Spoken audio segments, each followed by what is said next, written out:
Hello there, everyone. Welcome to Nightmare Narratives. I am your storyteller, and I'm here to guide you tonight. I know many of you use these videos to drift off to sleep, so before we begin, take a moment to like this video and subscribe to our channel. I'm always curious.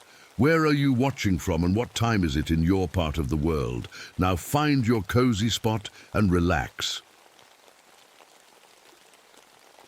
My name is Michael Santos. I'm a park ranger at Death Valley National Park, and I'm starting to think I might be going crazy. Or maybe the desert is. Either way, something's not right out here. It started 3 weeks ago. I woke up before sunrise, like I always do, ready to start my morning patrol. The air felt different that day, charged somehow. As I stepped outside my cabin, I heard it. A strange crackling sound, like radio static. It was coming from everywhere and nowhere at once. The thing is, static like that shouldn't happen in the dry desert air. There's nothing to cause electrical discharge out here, but there it was, growing louder as the sun came up. Ever since Korea, my hearing hasn't been right. Artillery blast during my tour took care of that. The doctors call it tinnitus, a constant, high-pitched whine that never goes away. But lately that whine has been changing, shifting into something else. Sometimes I swear I can hear voices in it. This morning was worse than usual. The air tasted like copper pennies and smelled like the inside of a radio. That weird ozone smell when electronics heat up. I've never felt anything like it before, not even during electrical storms. I was heading toward the western ridge when I found it. An old aircraft, partially buried in the sand. Must have crashed during training exercises back in '42. Most of it was rusted away, but the radio, that thing looked brand new, impossible, but there it was. And it was on, broadcasting something. I leaned in closer to listen and my blood went cold. Mayday, mayday, we're going down. Coordinates. The voice faded into static. Then another voice cut in. We've lost our tail gunner. Heavy flak over. More static. Then another voice. And another. All of them scared. All of them dying. All of them from different decades, different wars. I backed away so fast I tripped over my own feet. But the voices followed me.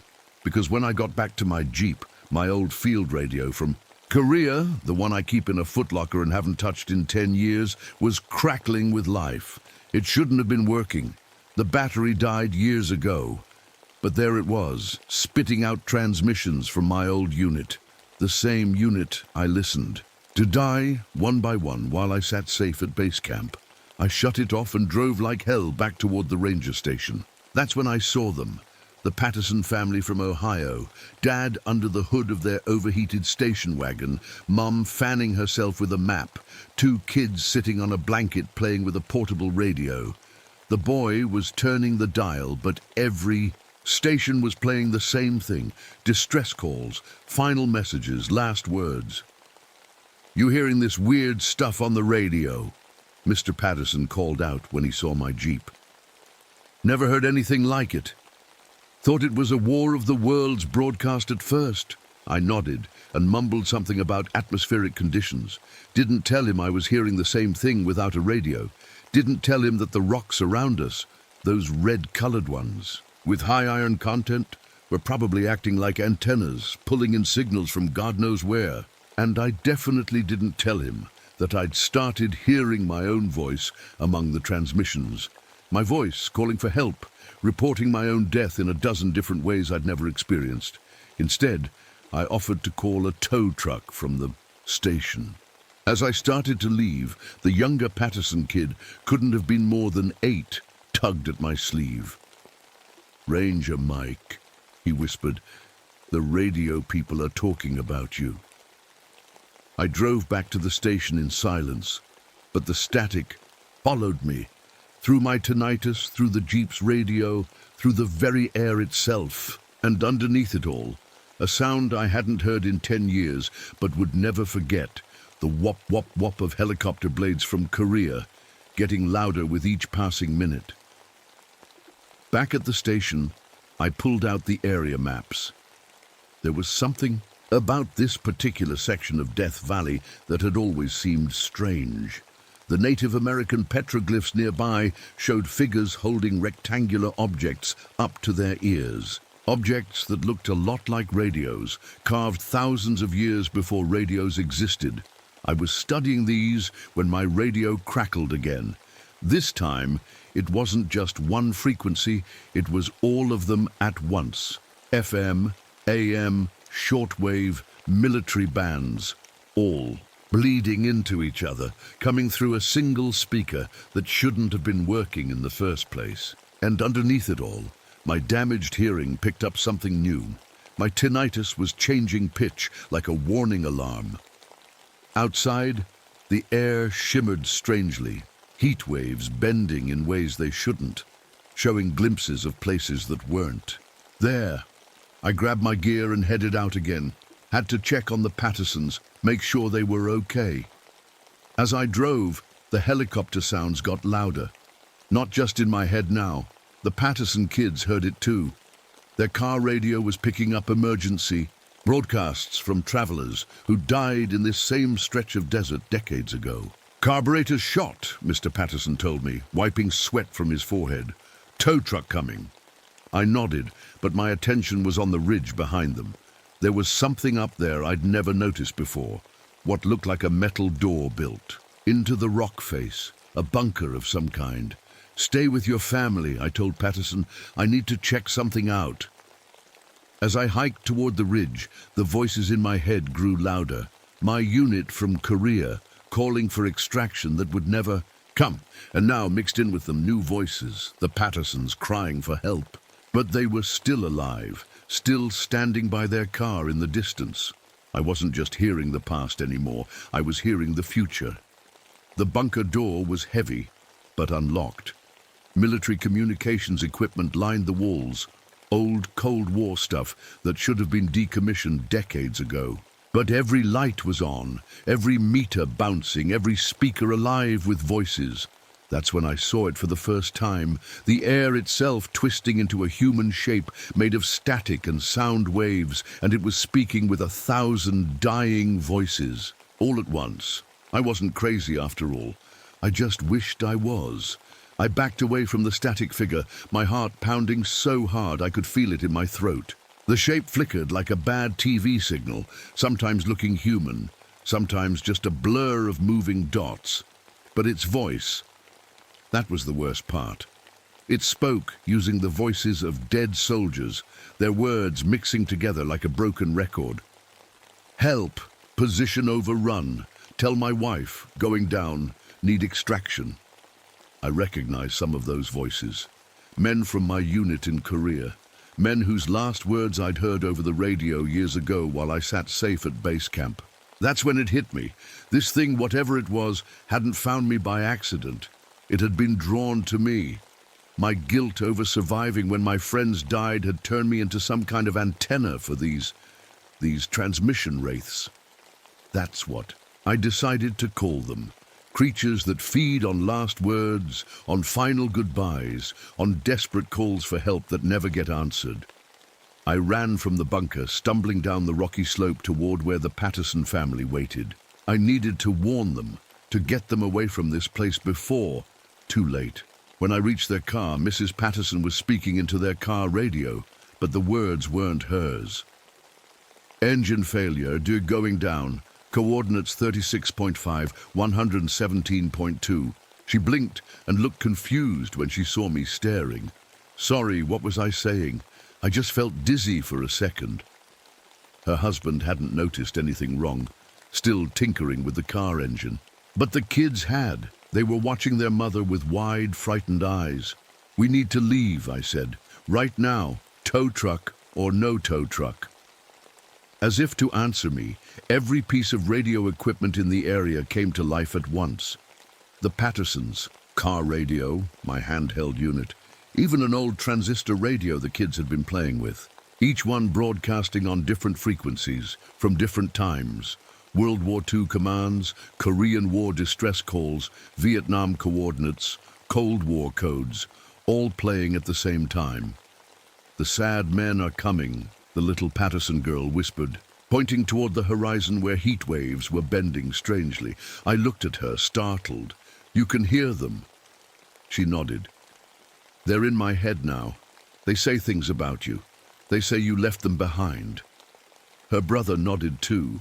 I can hear them all the time, like a song that never stops. These kids, their young minds had somehow tuned into the same frequencies I was picking up. But they didn't have my guilt, my baggage. They were just innocent receivers. We had to get back to the bunker.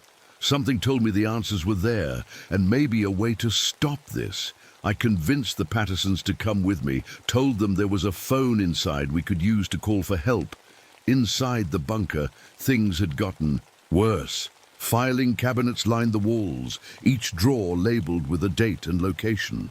I pulled one open. Inside were hundreds of cassette tapes, each one labeled with a name and time of death. This is a library, I realized out loud. They've been collecting these transmissions, final words, last breaths, all stored here. Mr. Patterson picked up one of the tapes. This one's dated next week, he said, his voice shaking. Before I could stop him, he put it in a player. His own voice filled the room. Please, someone help us. We're trapped in Death Valley. Something's got my wife and kids. I can't. The tape cut off with a scream. Mrs. Patterson grabbed the children, pulling them close. We need to leave, now.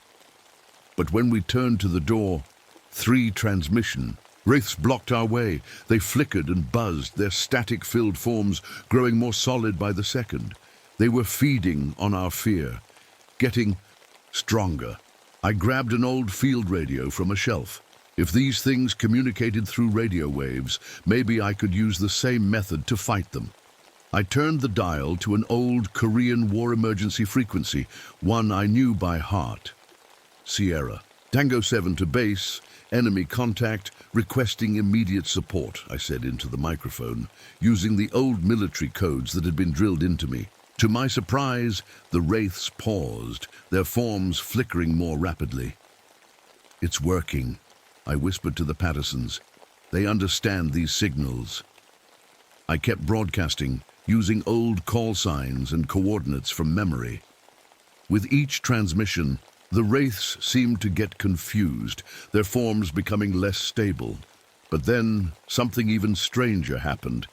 The desert itself began to speak back. Through the bunker's windows, we could see the landscape changing. Rock formations shifting to form giant antenna-like structures, the sand rippling in patterns like sound waves. The entire valley was turning into one massive broadcasting station. The wraiths moved toward us again, but slower now, as if they were being pulled in multiple directions. The little Patterson girl stepped forward, her brother right behind her. They're scared of us, she said. They only know how to talk to grown-ups who feel bad about things. But we don't feel bad yet. And somehow I knew she was right. The wraiths fed on guilt, on regret, on the pain of final transmissions. But children, they hadn't built up those feelings yet. Their frequencies were still clear, uncorrupted. I looked at the radio in my hand, then at the wraiths, then at the children. There had to be a way to use this knowledge. A way to fight back against these things before they got any stronger. Because if I was right, if these transmission wraiths could possess people and make them broadcast messages they never sent, then nobody within radio range was safe. And in today's world, radio range was everywhere. Mr. Santos, the Patterson boy said suddenly, I think I know where they came from.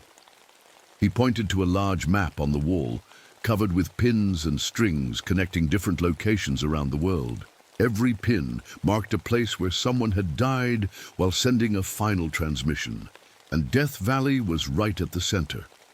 The map on the wall told a story that made my skin crawl. Death Valley wasn't just collecting radio signals from the dead, it was broadcasting them back out to the world. They're not just in radios, Mrs. Patterson whispered, staring at one of the wraiths as it floated closer to us. Look at this. She pointed to a small TV monitor in the corner of the bunker. On the screen, a static-filled figure was speaking directly to the camera. Then she held up her watch. Its digital face was flashing strange patterns. Even the bunker's old telephone was off the hook, ghostly voices pouring from the receiver. "They're in everything," I said, the truth hitting me like a punch to the gut. "Anything that can carry a signal, radios, TVs, phones, computers." The wraith nearest to me turned, its faceless head tilting as if curious. When it spoke, I nearly collapsed. It was using my own voice, but not words I'd ever said. It was broadcasting what I would have said if I died in Korea instead of my friends. "Tell my mom I'm sorry. Tell the guys I tried. The pain is... I can't..." My tinnitus suddenly screamed in my ears, so loud I dropped to my knees. The high-pitched whine had turned into a storm of voices, every death communication I'd ever received as a radio operator played all at once, but now I was experiencing them from the other side. I felt what it was like to die alone, calling for help that would never come. Through tear-filled eyes, I saw the Patterson family changing. Their skin flickered like static, their eyes vacant as they began speaking in voices not their own. They were becoming living radios, broadcasting signals across who knows how far. "Stop!" I shouted, but my voice just became another transmission for the wraiths to feed on. Mr. Patterson lurched toward me, his mouth moving, but the words coming out belonged to Sergeant Willis from my old unit. "You left us to die, Santos. You heard us calling, but you did nothing." I backed away. "That's not true. I couldn't reach you. The mountains blocked." "Excuses." The voice from Patterson's mouth wasn't just angry, it was hungry. These entities weren't just replaying old messages anymore. They were using my guilt, feeding on it, growing stronger. I looked around the bunker with new eyes. This wasn't just some abandoned military outpost. The strange equipment, the walls, lined with what looked like copper mesh. The way sound seemed to echo differently than it should. This place had been built to amplify signals. "It's a door," I whispered, finally understanding. "A door between worlds." The largest wraith drifted to the center of the room, its form solidifying as it absorbed energy from the others. Now I could see a face forming in the static. Not one face, but hundreds, all overlapping, all in pain. "We have always been here," it said, using a chorus of voices. In the spaces between words, in the silence after the last goodbye, in the empty air where prayers go unanswered. The bunker's equipment came alive all at once, lights flashing, meters jumping, tapes spinning. On every screen and speaker, final transmissions played simultaneously, a deafening symphony of last words from throughout history. My tinnitus changed again, becoming a clear, steady tone, like a radio station finally finding its frequency. And somehow, I knew what was happening. My damaged hearing had become a beacon, broadcasting to other veterans, other survivors, with the same guilt I carried. "You need to fight it," I told the Pattersons, but they couldn't hear me anymore. They were too far gone, their bodies now just antennas for the wraiths to use. The little boy, though, he was still there somewhere. Behind his static-filled eyes, he pointed to the map again, then to a microphone on the main console. "They want to call them," he managed to say, his own voice breaking through momentarily. "Call who?" I asked. "The others. The ones not from here." The map suddenly made horrible sense. The pins weren't just marking death transmissions. They formed a pattern, a giant radio array pointed at the stars. These things were using human death messages to contact something else, something worse. Every electronic device in the bunker activated at once. Through the windows I could see lights coming on across Death Valley. Car headlights, flashlights, cell phones, all broadcasting the same signal outward. I grabbed the microphone the boy had pointed to. There was only one thing left to try. "This is Ranger Michael Santos," I said, my voice steady despite my fear. "I'm dying. This is my final transmission." The wraiths turned toward me, hungry, for new feed. I'm bleeding out, no help coming, this is it for me. They drifted closer, static forms pulsing with excitement. My coordinates are... I rattled off numbers that would lead them far from here, from the Pattersons, from civilization. As I spoke, I saw something impossible through the bunker window. The Patterson station wagon was hovering a few inches off the ground. Radio. Antenna glowing blue. It was becoming a mobile broadcast station, ready to spread these entities beyond Death Valley. I had to finish this now. Before I die, I continued into the microphone, I need to confess something. I didn't abandon my unit in Korea. I did everything I could to save them. The guilt I've carried, it's a lie. A lie you put in my head to feed on. The wraiths shrieked, their forms flickering violently. I forgive myself, I said, the words feeling like fire in my throat after carrying the weight of false guilt for so long. And I forgive them for dying. Death isn't a failure. It's just the end of one transmission and the beginning of another.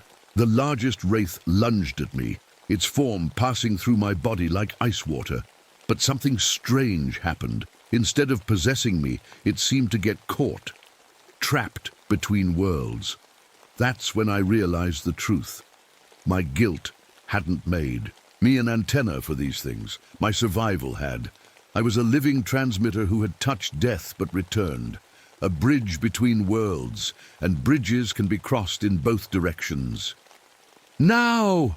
I shouted to the Patterson children, who somehow found the strength to move toward the main control panel. The boy's small hand reached up and flipped a series of switches. The bunker's speakers erupted with a new sound, not death transmissions but life affirmations, standard radio test signals, weather broadcasts, love songs, birthday greetings. The wraiths writhed in pain, their forms beginning to dissolve. I grabbed the microphone one last time. This is my final transmission, I said. But this time, I wasn't lying to trick them. I was ready to join my unit at last. I expected darkness, or maybe a bright light. What I didn't expect was to still be in the bunker, watching my own body collapse to the floor. I had become like them, a being made of static and radio waves. But, unlike the wraiths, I wasn't hungry for death. I was still me, just broadcast instead of flesh. The Patterson children were shaking my body, crying for me to wake up. Their parents stood nearby, confused and dazed as they returned to normal. The wraiths were gone, at least the evil ones were. I could feel my old unit around me now, their presences like friendly stations on a dial. It's okay, I tried to tell the kids, but my voice came out through the bunker radio instead of my mouth. I'm still here. The boy looked up, eyes wide. Ranger Mike? Don't be scared. My voice crackled through the speaker. I had to do this, had to become like them, to fight them. Mrs. Patterson pulled her children close. What happened to us? You were possessed by creatures that feed on final transmissions, I explained, through various electronic devices in the room. They're gone now, but you need to leave Death Valley. Right now. Mr. Patterson didn't need to be told twice. He gathered his family and headed for the door. What about you? He asked, looking back at my body. I'm where I need to be, I said, my voice following them through their car radio as they drove away. I can protect this place now, make sure these things don't come back. As the Pattersons' car disappeared over the horizon, I felt my new form spreading out across the desert. I could feel every radio wave, every transmission, every electronic signal for miles. Death Valley had become a communications dead zone. For normal devices, no cell phones would work here, no radios would pick up regular stations. I had made sure of that. In the days that followed, I learned to control my new existence. I wasn't alone. My old Korean war unit was with me, all of us together in the electromagnetic dimension. We became guardians of the frequencies, protecting the living from the wraiths that still hunted on the outskirts of normal transmission ranges. The Patterson family made it home safely, but things were different for them. Their car radio never worked normally again. It only picked up strange stations, our stations. Sometimes they'd hear my voice, checking in, making sure they were okay. The children were changed the most. They could hear electromagnetic waves without any equipment. They became a kind of early warning system, able to sense when wraiths were nearby. They helped other families who had been touched by these entities, teaching them how to protect themselves. The military eventually came to investigate the bunker. They found my body and a lot of equipment they couldn't explain. They sealed the place up, posted guards, then started their own research into electromagnetic hauntings. They issued special detection gear to the new park rangers who replaced me. They didn't know I was watching them the whole time, listening, through their radios, helping when I could. Sometimes, during electrical storms, visitors to Death Valley report hearing strange voices on their car radios. Voices offering warnings or comfort or just simple human connection. The rangers tell them it's just atmospheric interference, but the locals know better. They leave old radios out during storms as offerings. They say if you listen carefully, you can hear the voices of the dead, not crying out in pain anymore, but keeping watch, protecting the borders between worlds. At the Korean War Memorial in Washington, D.C., an anonymous radio broadcast plays every year on the anniversary of my unit's last stand. It's just a few words, a few names, a few thank yous to families who never got proper goodbyes. The desert rocks still hum with electromagnetic energy. The iron in them still forms natural antennas, but now they broadcast hope instead of horror, protection instead of pain. And late at night, when the airwaves are quiet and most of the world is asleep, I reach out across the frequencies to find others like me, other guardians, other protectors. We form a network that spans the globe, monitoring the spaces between stations for any sign of the wraiths returning. We are the echo collectors. Now, we gather the words the living forget and the dead need remembered. So if you're ever driving through the desert and your radio picks up a station that shouldn't exist, playing voices that sound strangely familiar, don't be afraid. It's just me and my unit checking in. And if you're ever in trouble, real trouble, life or death trouble, and all your electronics are dead, and there's no one around to help, try this. Turn on any radio, any phone, any device that can receive a signal, and simply say, "Ranger Santos, do you copy?" I'm always listening, and I always will be. That's a promise I intend to keep even after death, even after my final transmission. End of transmission.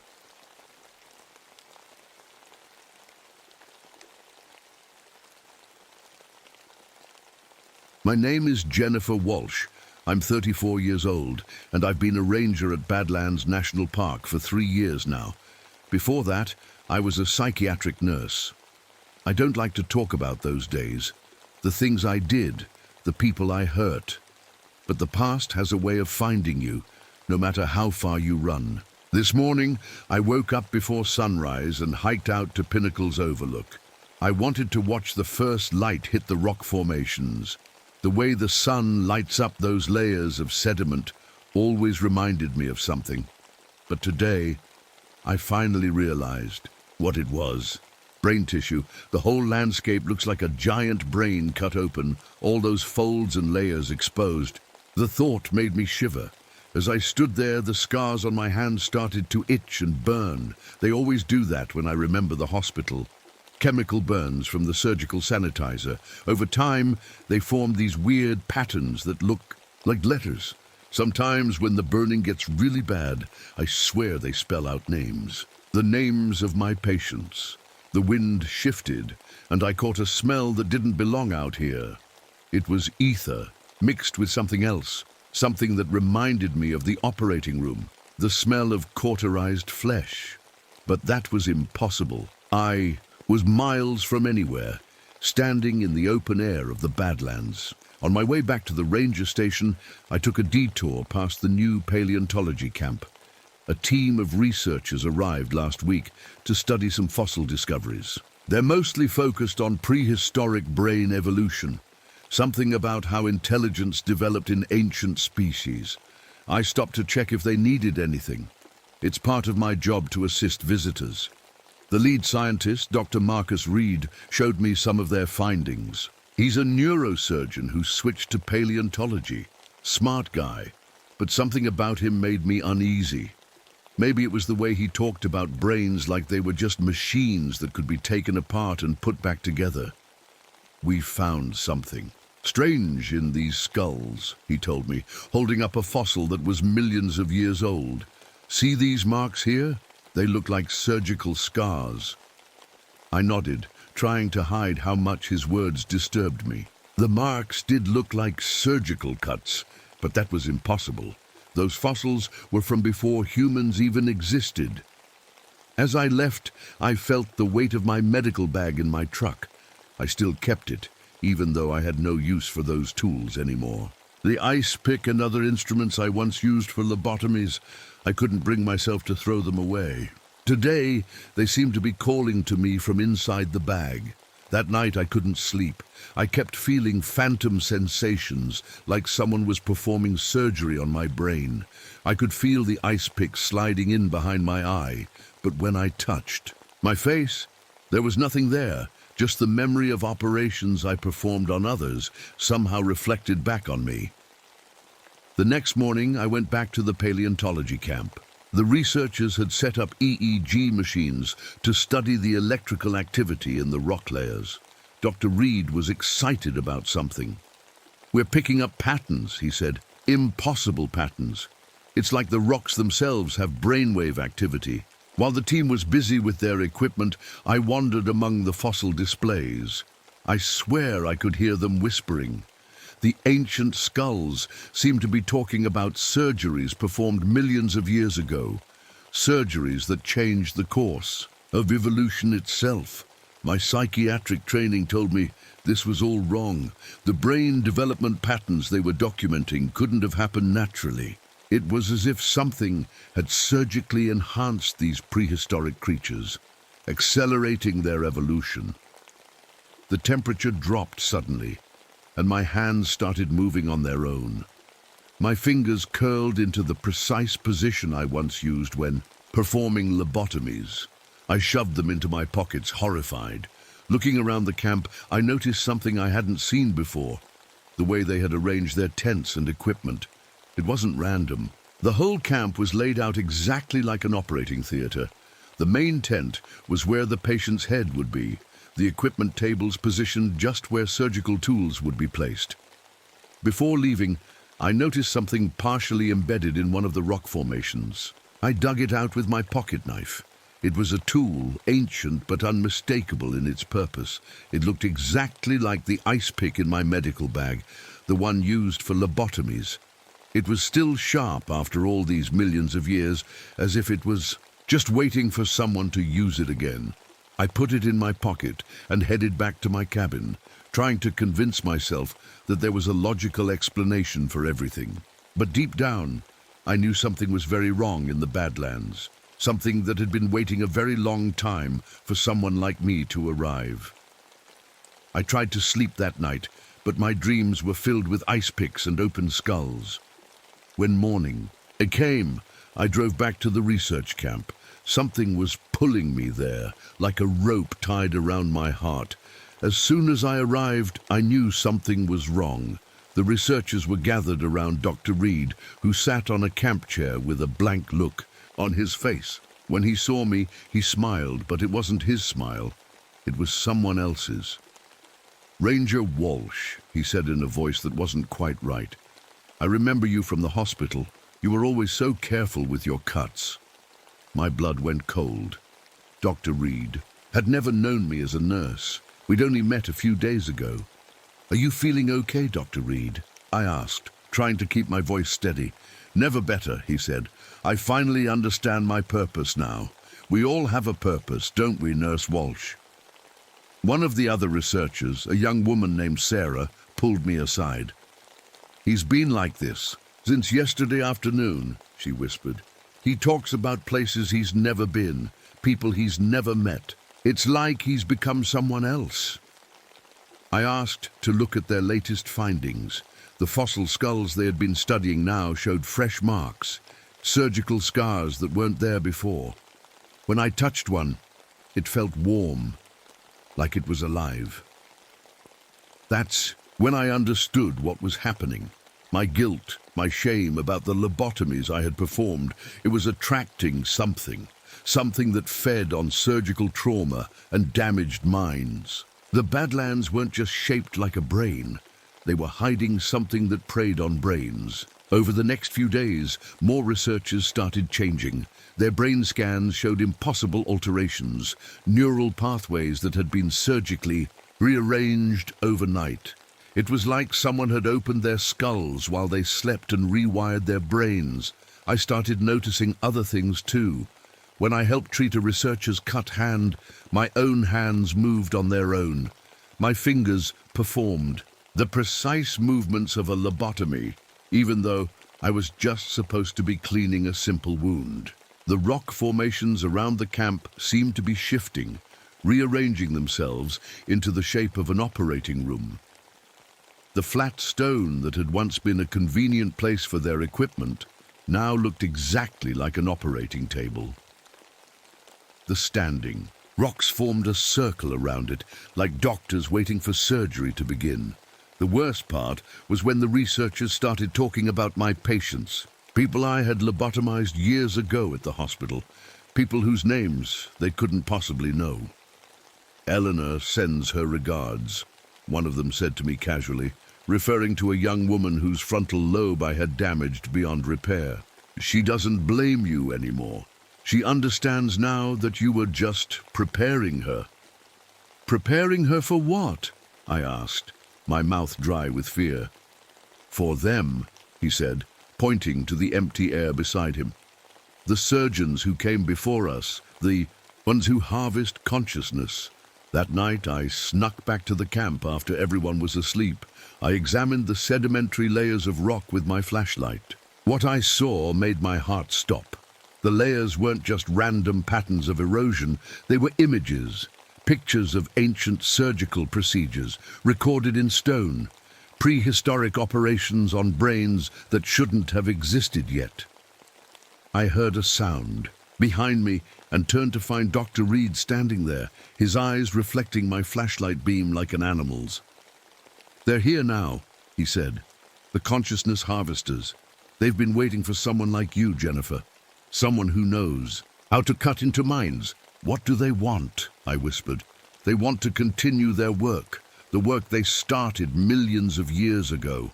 They guide evolution through surgical intervention, and now they need your hands to do it."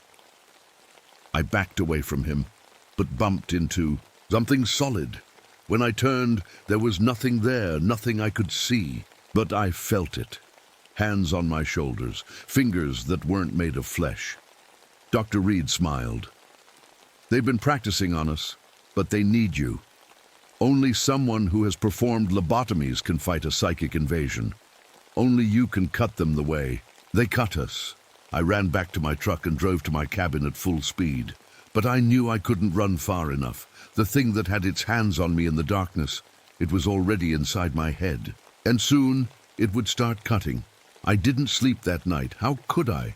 Every time I closed my eyes, I felt fingers probing inside my brain. By morning, I knew what I had to do. I had to go back to the camp.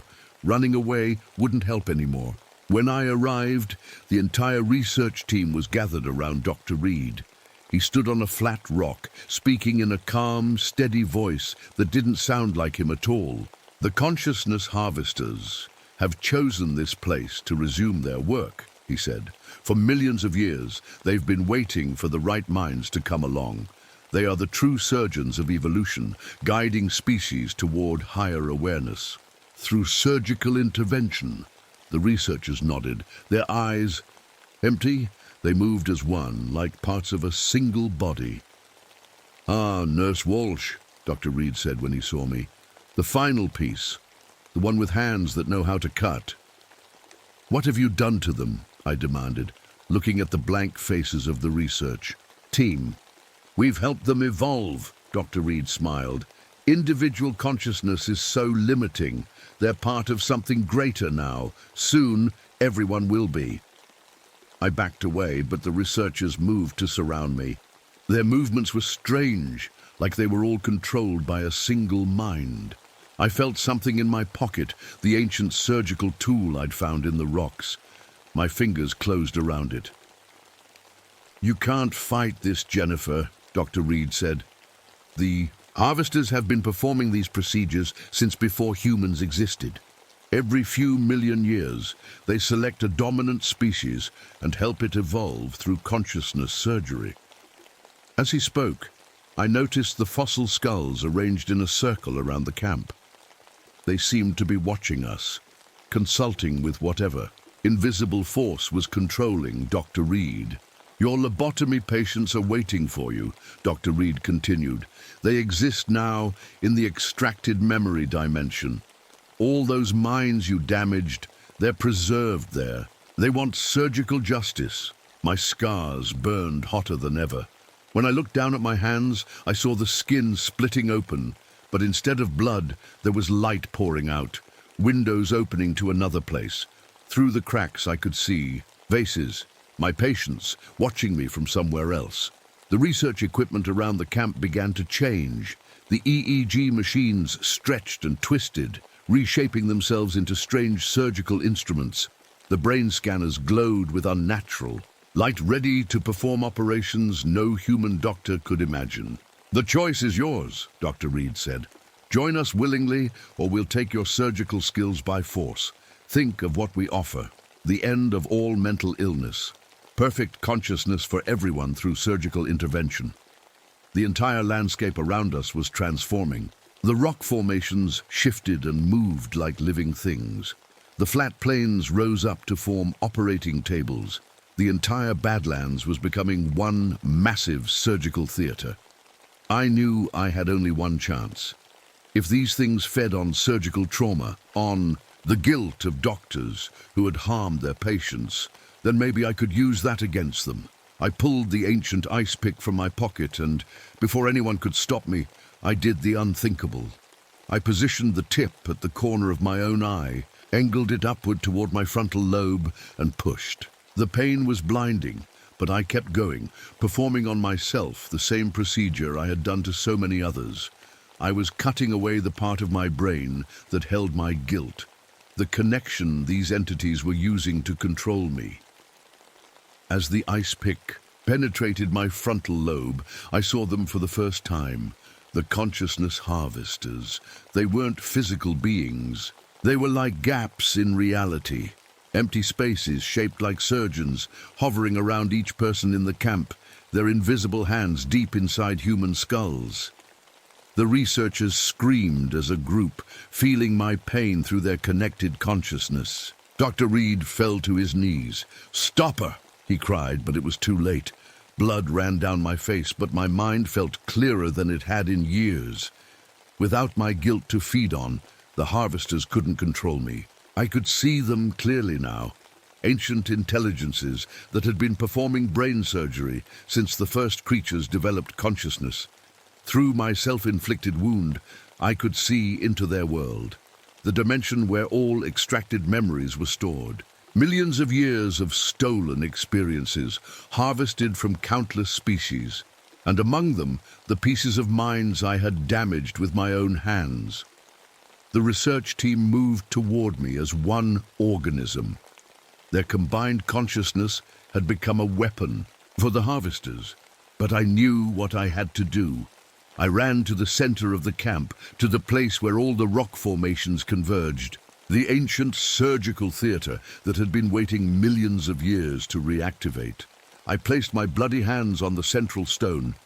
"You want my surgical skills?" I shouted to the empty air where I knew the harvesters were watching. "Then take them. Take everything." I drove the ice pick into the stone, and the entire badlands seemed to shudder. The rock beneath my feet felt alive, pulsing like brain tissue. I understood then that the entire area wasn't just shaped like a brain. It was a brain. The fossilized, Consciousness of an ancient psychic civilization that the harvesters had operated on millions of years ago. And now I had to perform the ultimate lobotomy. I had to cut the Earth's consciousness free from the harvester's influence, even if it meant destroying human self-awareness forever. I don't remember much of what happened next. There was light, pain, and the feeling of falling through endless layers of memory. I was everywhere at once, in the minds of my patients, in the ancient consciousness of the badlands, and in the empty spaces where the harvesters existed. When I woke up, I was lying on the ground at the center of the research camp. The sun was setting, painting the rocks with red light that looked like blood. My head throbbed where I had inserted the ice pick, but somehow I was still alive. The badlands around me had changed. The rocks looked ordinary again, just rocks, not the living brain tissue I had seen before. But they felt different, empty, like something essential had been cut out of them. I had performed a lobotomy on the badlands themselves, severing the psychic connections in the rock formations. I had sacrificed the geological consciousness to stop the harvesters.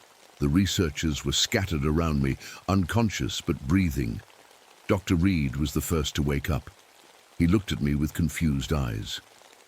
"Jennifer," he said, and I could tell it was really him this time.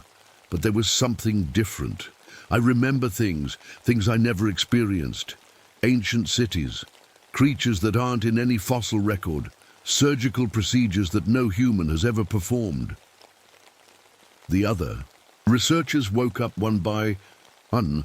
They moved strangely, like people learning to use their bodies for the first time. They spoke in a jumble of voices, sometimes finishing each other's sentences without realizing it. I realized they would never be completely separate people. Again, the harvesters had merged their consciousness, and my desperate act hadn't fully reversed it. They would live as a kind of collective being, many bodies sharing pieces of the same mind. Over the next few days, as we recovered and waited for help, I explored the changed badlands. The place felt psychically dead. No thoughts or feelings could take root here anymore. I had made it sterile, a safe zone where consciousness couldn't be harvested. But there was a cost. News reports started coming in on the camp's radio. Psychiatric hospitals across the country were reporting strange cases. Patients suddenly developing memories of the badlands, of ancient surgeries, of minds being cut open and rearranged. My sacrifice had scattered the ancient consciousness among the mentally ill around the world. The scars on my hands had changed too. The burns no longer spelled out the names of my patients. Instead, they formed patterns that seemed to shift and change depending on what I was thinking about. They burned whenever I thought about the harvesters, like an early warning system. A week after it all happened, I found Dr. Reed studying the fossil skulls again. But now he could read the markings on them like a language. "They can still talk to us," he said, running his fingers over the ancient bone. "The patients from before. They're trying to help us prevent this from happening again." I believed him. Sometimes, when I was alone, I could hear the whispers too. The skulls retained their ability to communicate telepathically, offering guidance to prevent harmful procedures in the future.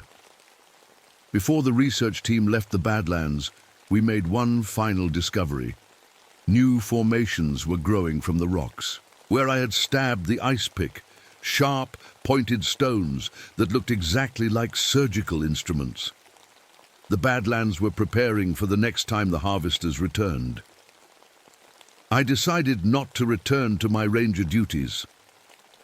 I had a new purpose now. With my understanding of both psychiatric medicine and the harvester's methods, I needed to monitor mental health facilities around the world. I had to make sure that legitimate medical procedures weren't being used as cover for consciousness. Harvesting. Dr. Reed and his merged research team joined me in this mission. Their collective intelligence made them uniquely qualified to spot the signs of psychic surgery. Together, we began documenting evidence of prehistoric lobotomies at paleontology sites worldwide. The pattern was clear once we knew what to look for. A cycle of consciousness harvesting that had been happening every few million years, whenever a species developed enough intelligence to be useful to the harvesters. We became guardians of human free will, protecting our right to our own minds and memories. And every night I dreamed of my patients in that other dimension, the extracted memory realm where all harvested consciousness exists forever. Sometimes I think I see them in the real world too, standing behind people in psychiatric hospitals, whispering warnings about the memory surgeons who might return at any time. The ice pick I used on myself sits on my desk now. I keep it as a reminder. Some days, when the light hits it just right, I swear I can see ancient fingerprints on the handle, proof that I wasn't the first to use it and won't be the last. The harvesters are still out there, waiting for the psychic wound in the badlands to heal, and when it does, they'll need new surgeons, new hands to cut into the consciousness of whatever species dominates the earth then. But for now, at least, our minds are our own. I made sure of that, with one desperate cut that severed humanity from its psychic predators. Just remember, if you ever visit the Badlands and feel a strange itching behind your eyes, move on quickly. Don't linger where the rocks look like brain tissue. Don't listen if the fossils start to whisper. And whatever you do, don't pick up any sharp stones you find growing out of the ground. They aren't meant for human hands. Not yet, anyway. My name is Vincent Holloway, and I haven't seen my own face in 3 years. Not by accident, but by choice. The morning mist rises off Crater Lake like ghostly fingers reaching for the sky. Something's not right about it. I've been a ranger here, long enough to know the lake should be cold in October, but steam billows up as if the water's been heated from below. The mist twists into spirals that make my skin crawl, shapes that shouldn't exist in nature. My morning ritual is always the same. Cover the side mirrors on my truck with cloth, keep my eyes down when passing windows, and avoid anything that might show me my reflection. The other rangers think I'm odd. They don't know what I see when I look in mirrors. Morning's got a strange taste to it, I mumble to myself, running my tongue over my teeth like copper pennies and electricity. The air pressure makes my damaged eardrums ache, a souvenir from my time in Vietnam. My mouth fills with something that tastes like blood, mixed with the lick of a battery. I park near the visitor center and grab my gear. That's when I notice something off the trail, a scattered campsite that wasn't there yesterday. I approach carefully, boots crunching on pine needles. Camera equipment lies everywhere, expensive stuff just abandoned. I pick up a lens and nearly drop it in shock. The glass is shattered, but not in the way you'd expect.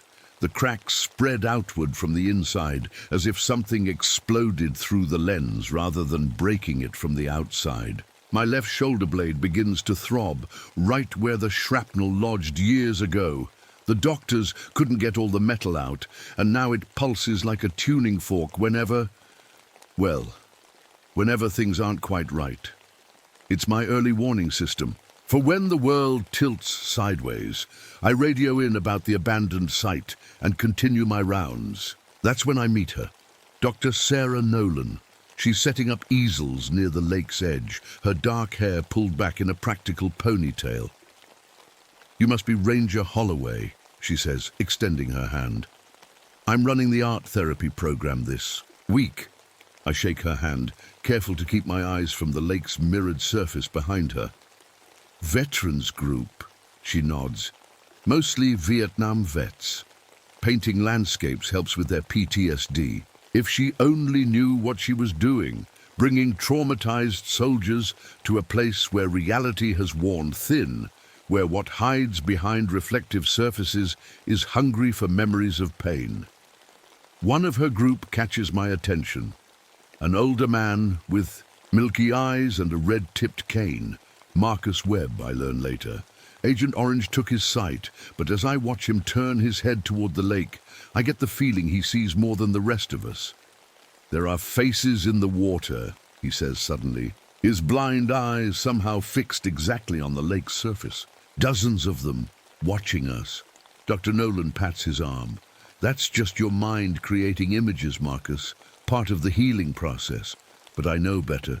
Marcus isn't imagining things. Those faces are real. And soon they'll be hungry for more than just watching. That night I couldn't sleep. The wind carried whispers across the lake, soft voices speaking Vietnamese. The same pleas and cries I heard years ago in dark rooms where I made people talk, where I broke them. Please stop, I don't know anything. Please. I sat up in bed, heart racing. These weren't just memories. The voices were here, now, floating, through my cabin window. I pressed my hands over my ears, but it didn't help. Some sounds don't need ears to be heard. The next morning, I hiked to the far side of the lake, where the old Klamath tribe carvings were. Most tourists never see them. Rock. Vases etched with warnings in obsidian, black volcanic glass that shines like a mirror in the right light. The carvings showed people being pulled into reflective surfaces, their faces frozen in silent screams. My radio crackled. "Holloway, you there?" "Over." "Go ahead," I answered. "Got some weird reports coming in. Wildlife acting strange around the lake. Might want to check it out." I'd already noticed. Birds refused to land on the water. Deer and elk covered puddles with dirt before drinking. The animals knew something was wrong. When I got back to the visitor center, I found Dr. Nolan's art group setting up by the shore. The lake looked different today. Too clear, too perfect. You could see straight to the bottom, except what you saw wasn't always rocks and sand. Sometimes it was memories. Your memories. "Ranger Holloway," Dr. Nolan called me over. "We're having an issue with the temperature." She wasn't wrong. Near the lake's edge, the air was freezing, maybe 30 degrees colder than just a few feet back. My breath clouded only when I stepped close to the water. Ice crystals formed on metal surfaces, drawing strange patterns that looked almost like faces.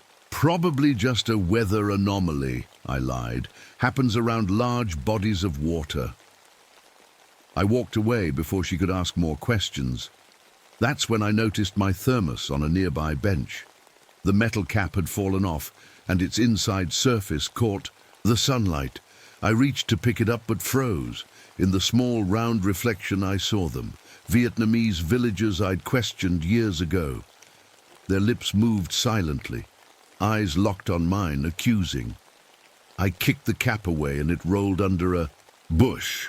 Later that afternoon, I watched Dr. Nolan's patients painting.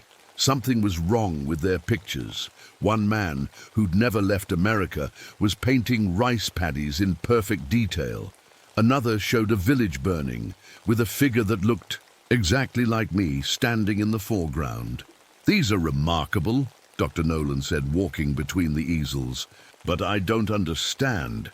We're supposed to be painting Crater Lake." Marcus, the blind veteran, turned to her. "We're painting what the lake wants us to see." I moved closer to look at his canvas. Despite his blindness, his painting was the most detailed of all, showing Crater Lake's surface like a window into multiple times. The past, present, and what looked like the future all layered together. In one corner, a man who looked like me was being pulled into the water by hands made of light. A chill ran down my spine that had nothing to do with the dropping temperature. The lake was showing them my memories, my guilt, and it was getting ready to do something much worse. The next morning, the veterans gathered by the lake again. I watched from a distance, pretending to check trail markers. My shoulder throbbed worse than ever. Marcus stood at the water's edge, paintbrush in hand. He bent down to rinse paint from his fingers. What happened next still haunts me. "Help!" he screamed, his voice high with terror. "Something's got me!" I ran toward him, but it was too late. The lake's surface wasn't acting like water anymore. It wrapped around Marcus's hands like quicksand made of light. He struggled, but with each movement he sank deeper, as if the reflection was pulling him in. "Marcus!" Dr. Nolan reached for him. "Stay back!" I shouted, grabbing her arm. "Don't touch the water!" We watched, helpless, as Marcus disappeared into the lake. Not down into the depths, but sideways somehow, into the reflection itself. The water rippled once and then went still, as if nothing had happened. The other veterans backed away in horror. Dr. Nolan turned to me, her face pale. What just happened? People don't just disappear. Not in the normal world, I said quietly. But this isn't normal anymore. I knew then what we were dealing with. The mirrors weren't just showing reflections, they were doorways to somewhere else. And something on the other side was using them to get through. I called for a search team, but I knew we wouldn't find Marcus. Not here anyway. That night, alone in my cabin, I covered everything reflective with blankets, but I missed the handle of my coffee mug, polished metal that caught the lamplight. When I glanced at it, I saw myself in Vietnam, using water and fear to make prisoners talk. But the faces of those prisoners kept changing, becoming people I'd never seen before. I dropped the mug, and it shattered on the floor. A knock at my door made me jump. It was Dr. Nolan, her eyes red from crying. "They can't find him," she said. "It's like Marcus vanished into thin air." "Come in," I said. "But don't touch anything shiny." I told her everything. About the reflection wraiths, beings that lived between realities and fed on human memories, especially painful ones. I told her how they used mirrors as doorways into our world. She pulled out a small hand mirror from her bag. "I use this in therapy for self-reflection exercises." As she held it up, I saw not our faces, but an endless tunnel of tortured souls, stretching back forever, their mouths open in silent screams. "Look," I said, pointing at her mirror. She gasped and dropped it, but didn't break it. "Your veterans are in danger," I told her. "All this pain they carry, it's like food for these things." As if to prove my point, one of her patients walked past my window, John, a man in his 50s who looked 70. This morning his hair had been mostly brown. Now it was completely white. "They're aging," I said. "The wraiths are stealing their memories, their very lives." Dr. Nolan picked up the mirror again, her hand shaking. This time, she saw something that made her face go white. "I see you," she whispered. "In Vietnam, hurting people, I can feel what you felt." The wraiths were spreading my memories to others now, sharing my guilt like a virus. When she left, I filled a glass with water from my tap. It tasted wrong, like tears and pain. I spat it out. The contamination was spreading. That night, I woke to find my cabin filled with soft light. Every surface that could hold a reflection was glowing. Doorknobs, window glass, even the buttons on my uniform. In each tiny reflection, faces watched me. Some were people I knew I had hurt. Others were strangers. And something else was wrong. I was having conversations with people before they spoke, seeing actions before they happened. Time was breaking down around the mirrors. Sitting up in bed, a terrible realization hit me. I touched the scar on my shoulder, the shrapnel wound that always ached. But it wasn't shrapnel at all. Memories came flooding back. A car crash on the way to my ranger job 3 years ago. The metal in my shoulder wasn't from Vietnam. I hadn't survived that crash. I'd been dead for 3 years, a ghost haunted by guilt so strong it kept me here, blind to my own fate, the perfect food for what lived in the mirrors. The morning brought fog so thick I could barely see my hand in front of my face. I walked toward the visitor center, my boots crunching on frost despite the warm air. Something moved in the mist, shapes that weren't quite human. Dr. Nolan was waiting for me, her face tired and drawn. 2 more disappeared in the night, she said without greeting. They went to the bathroom and never came back. The mirrors. I know, I said, and I know why they're here.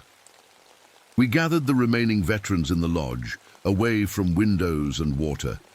I told them what we were facing. The reflection wraiths aren't just feeding on our memories, I explained. They're collecting human experiences to build something on their side, a copy of our world. One of the men, Rodriguez, shook his head. This is crazy talk. Is it? Dr. Nolan said softly. Her voice had changed, becoming deeper, layered with other voices. I can feel them all inside me now. Every person you tortured, Holloway, every scream you ignored. Her eyes had gone glassy, reflecting light like mirrors. The pain and trauma she'd absorbed from the others was changing her, taking control. We need to leave, I said. Now. Before... A scream from outside cut me off. We ran to the windows and froze at what we saw. Crater Lake had transformed. Its entire surface acted like one giant mirror, but it wasn't reflecting the sky. Instead, it showed scenes of violence, war, torture, murder, every terrible thing done by anyone who had ever looked into its waters. My God, whispered Rodriguez. That's my village in Nicaragua. How could it know? We backed away from the windows, but it was too late. The veterans who'd been staring at the lake began to change. Their skin took on a metallic sheen, eyes becoming reflective pools. Johnson was the first to fully transform, his body turning into a living mirror that showed not his reflection, but other people's worst memories. They're coming through, I said, grabbing Dr. Nolan's arm. We have to run. But there was nowhere to run. Outside, the forest had become a twisted hall of mirrors. Each tree trunk reflected not the world around it, but different versions of reality. In one, I saw myself still in Vietnam. In another, I'd never joined the army at all. The air filled with voices, Vietnamese, Spanish, Arabic, all the languages of people I'd hurt during interrogations. They spoke together in a terrible chorus. You did this to us. You broke us. Now we break you. Dr. Nolan pulled away from me, her face changing as she fought whatever was taking over her mind. The mirrors, she gasped. We have to break the connection. She grabbed a rock and smashed it into the nearest reflective surface, a car window. The glass shattered, but instead of falling, the pieces hung in the air. Then, one by one, they flew toward her, embedding themselves in her skin. She screamed but kept going, breaking mirror after mirror. With each shattered surface, the shards flew to her, turning her into something terrible and beautiful, a human mirror ball, reflecting fragments of reality from 1,000 angles. Run, she told me, her voice still partly her own. I can hold them back, but not for long. I didn't want to leave her, but I knew what I had to do. The wraiths were drawn to guilt, to pain, to the darkest parts of human experience. My guilt had opened the door for them. I had been feeding them for years without knowing it. I ran toward the lake, toward the heart of their power. The remaining veterans who hadn't transformed tried to stop me. You'll die, Rodriguez shouted. I'm already dead, I answered. At the lake's edge, I faced my reflection, but it wasn't me looking back. It was Marcus, his blind eyes somehow seeing me clearly. We've been waiting for you, he said, but it wasn't his voice. You're the key, the perfect vessel of guilt. Behind him, I could see others, the veterans who had disappeared, now serving the wraiths, and behind them, something else. Shapes, made of light and darkness that shifted constantly, never settling on a single form. I stepped into the lake and felt reality tear around me. I wasn't drowning. I was falling sideways into the mirror world. Colors bent wrong here. Time moved. In loops, I saw the same moments playing over and over, my worst actions, my deepest regrets, and I realized something important. This had happened before. Every few decades, someone like me appeared, someone carrying enough guilt to rip a hole between worlds. The wraiths had been feeding this way for centuries. As they surrounded me in this strange place, I did the only thing I knew how to do. I turned my interrogator's mind against them. You need me, I said calmly. You need my guilt. But what happens when I let it go? The shapes recoiled. They hadn't expected resistance. Back in the real world, Dr. Nolan was breaking every mirror she could find, but each broken piece just became a new doorway. The infection was spreading faster than she could fight it.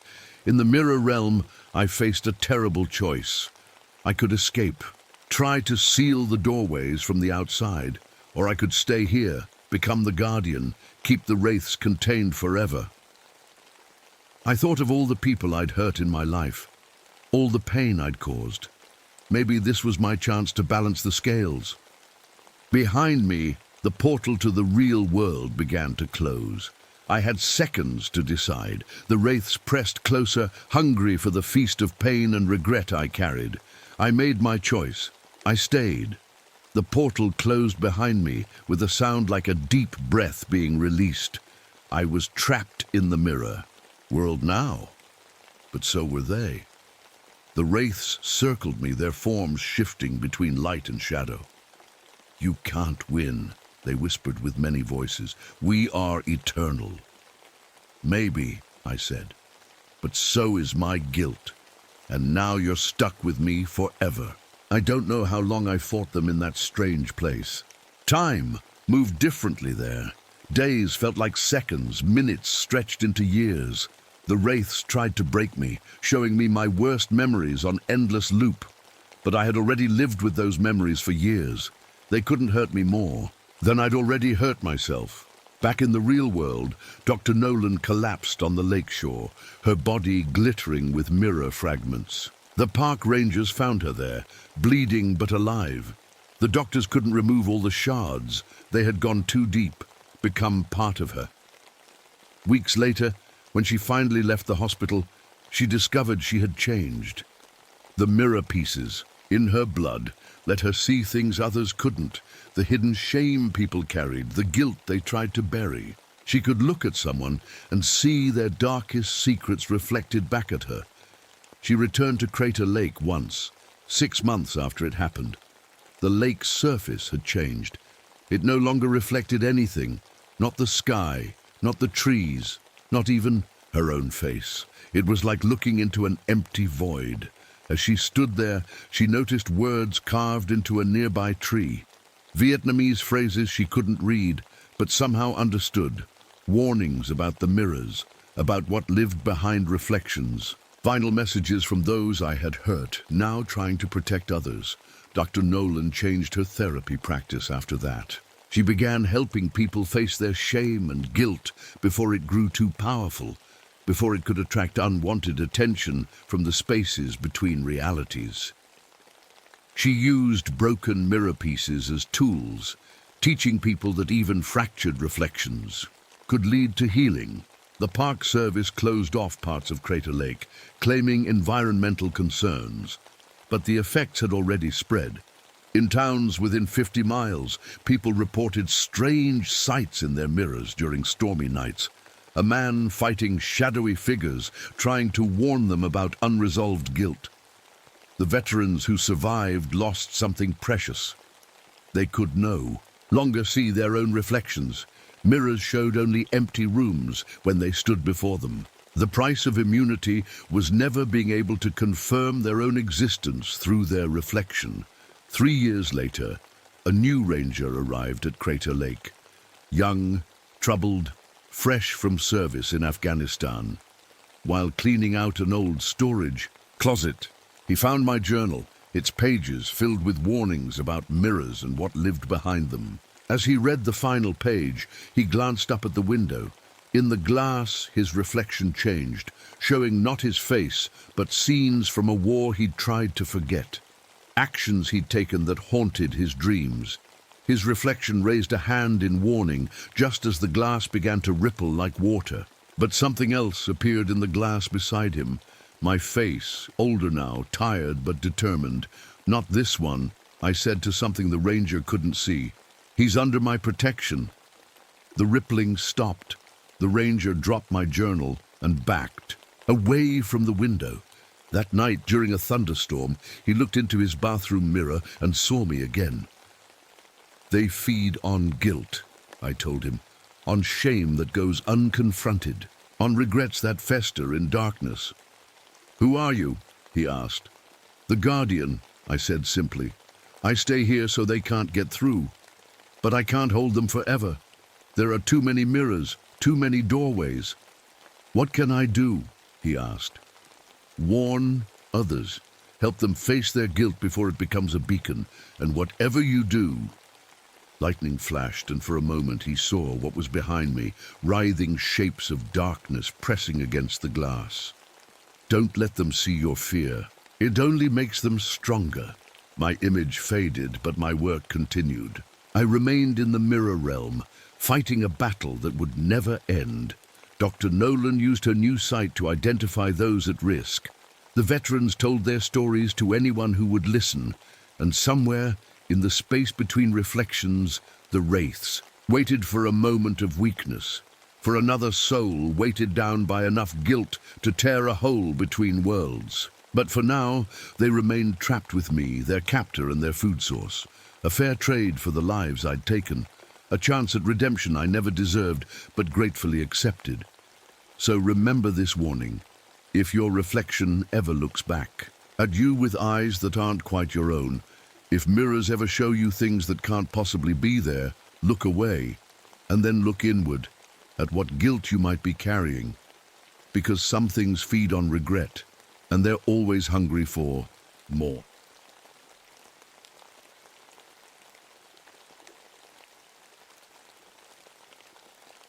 My name is Catherine Morrison, but everyone calls me Kit.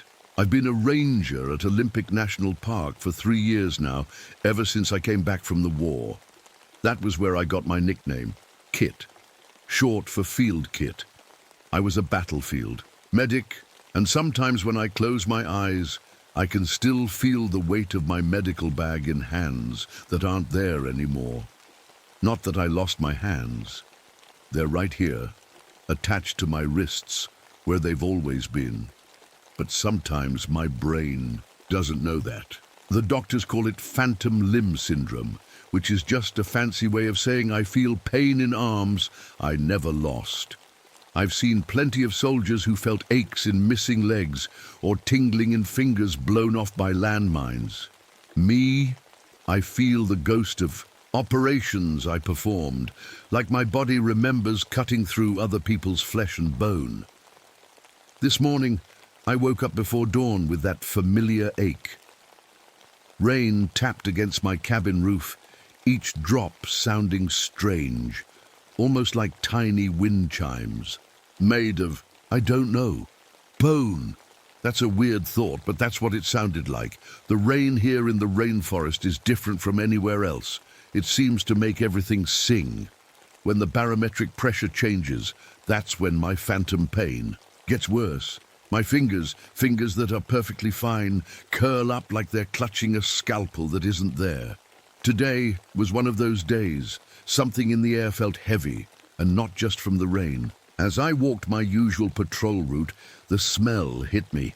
Wet limestone and something else. Something that took me right back to those field hospitals. Old marrow, the organic smell of exposed bone. But that couldn't be right. I shook my head and kept walking, my boots squishing in the mud. About 3 miles in, I found something I'd never seen before. An old abandoned logging camp from the 1920s. The park maps mentioned it was somewhere in this area, but I'd never stumbled across it until today. The equipment was rusted in these bizarre patterns, almost like someone had deliberately bent the metal to make instruments. The rain pinged off the old saw blades, making eerie notes that echoed through the trees. I reached into my pack for my water bottle and felt my fingers brush against my medical bag.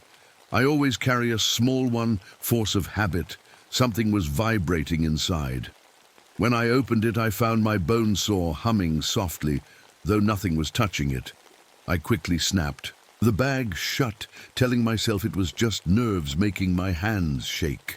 That afternoon, I met the woman who would change everything. She was standing in a clearing with microphones set up around her, her dark hair pulled back in a messy bun, rain jacket gleaming with moisture.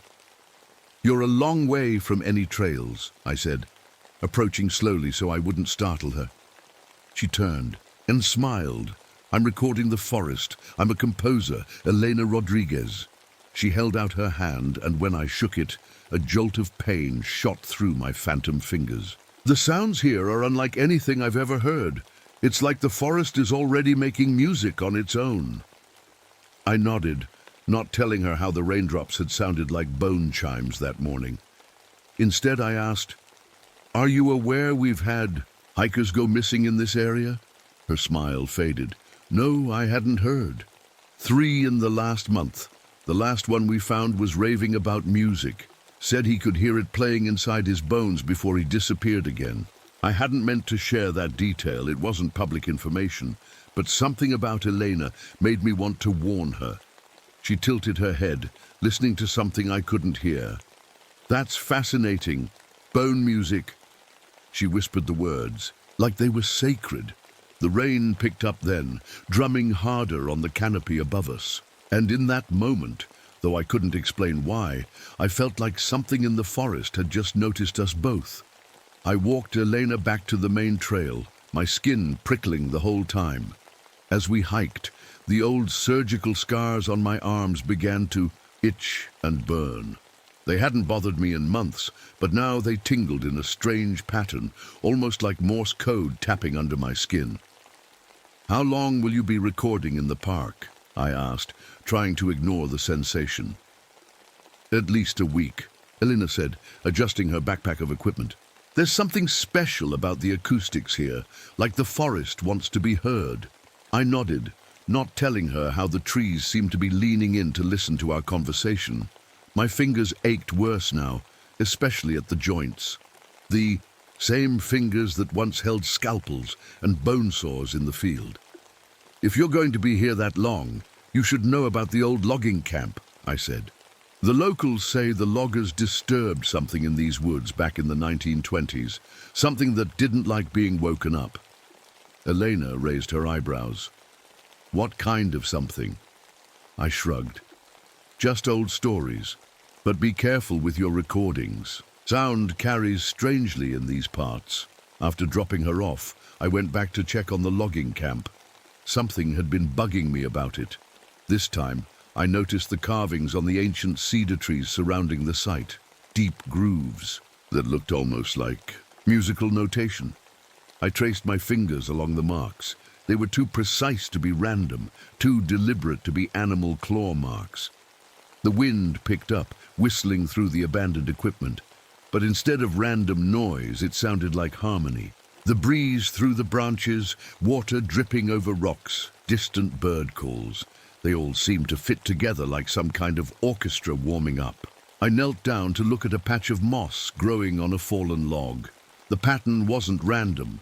It spread in perfect parallel lines like a musical staff. My heart beat faster as I stood up and really looked around. The forest wasn't just alive, it was arranged. I pulled out my phone to take pictures, but the battery was dead, though I'd charged it that morning. The air felt colder here, with weird warm spots that created currents of moving air. These currents made soft whistling sounds as they passed through the rusted equipment. It was like standing inside a giant wind instrument. That's when I saw them. Animal bones, scattered in a clearing about 50 feet away. Not scattered, randomly like you'd expect from predator kills, but carefully positioned. Deer rib cages, fox skulls, bird wing bones, all arranged in a semicircle, like an orchestra waiting for a conductor. My hands shook as I backed away. The phantom pain flared so badly I gasped, dropping to one knee. It felt like invisible fingers were playing my bones like piano keys. I needed to warn Elena.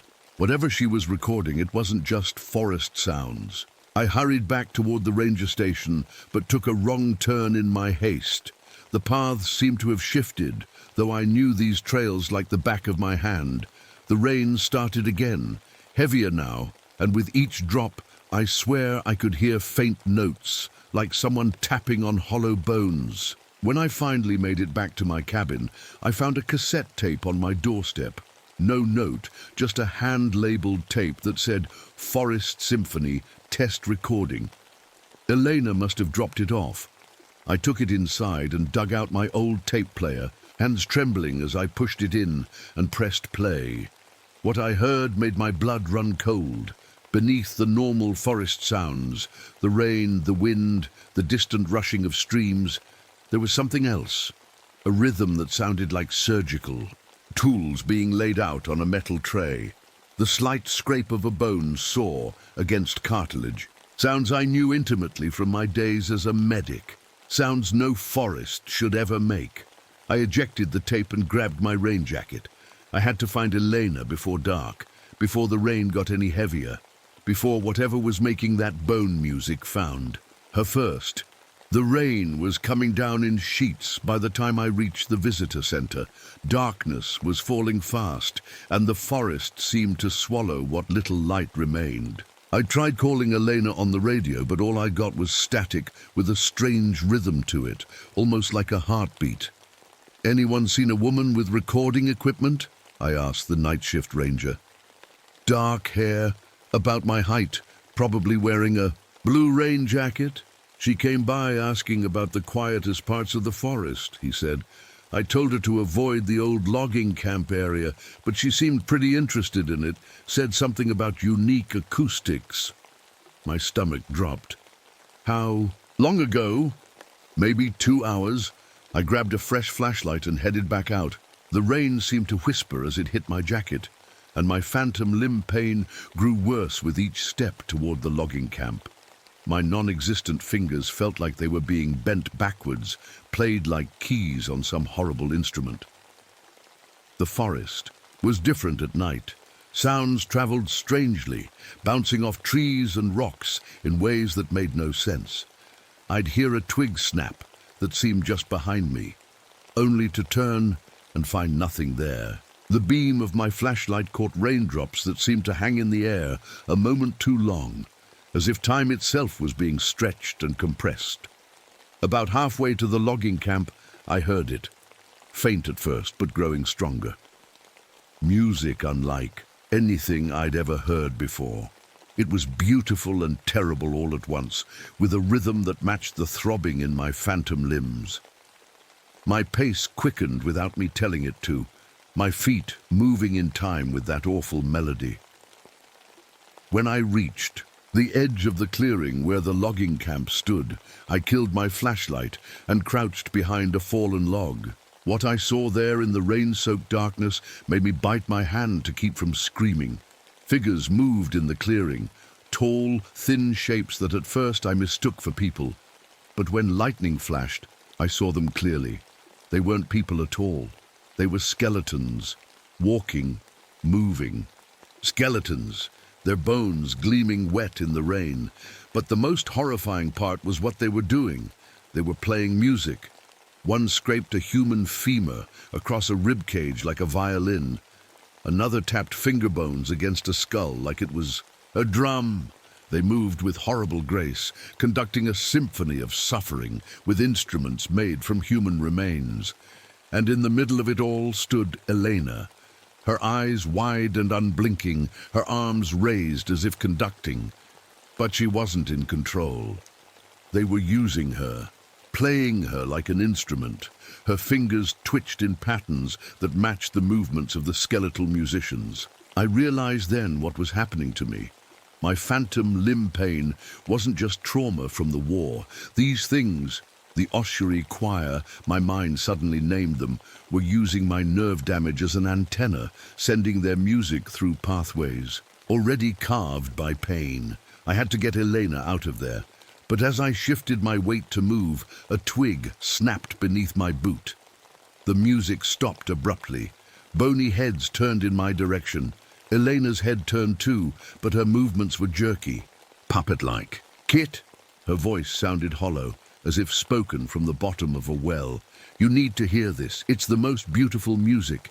They want to play your bones too." I broke cover and ran toward her, ignoring the skeletal figures that began to move toward me. "Elena, we have to go, now!" But she didn't move. "They've been here for centuries, Kit, playing their songs, opening doors between worlds. What are you talking about? The missing hikers. They're here. They're part of the orchestra now. She gestured to the tree line. My flashlight beam caught what I'd missed before. Bodies slumped against trees. At the edge of the clearing. Not dead. Their chests still rose and fell, but their eyes were vacant, and their fingers moved in time with the bone music.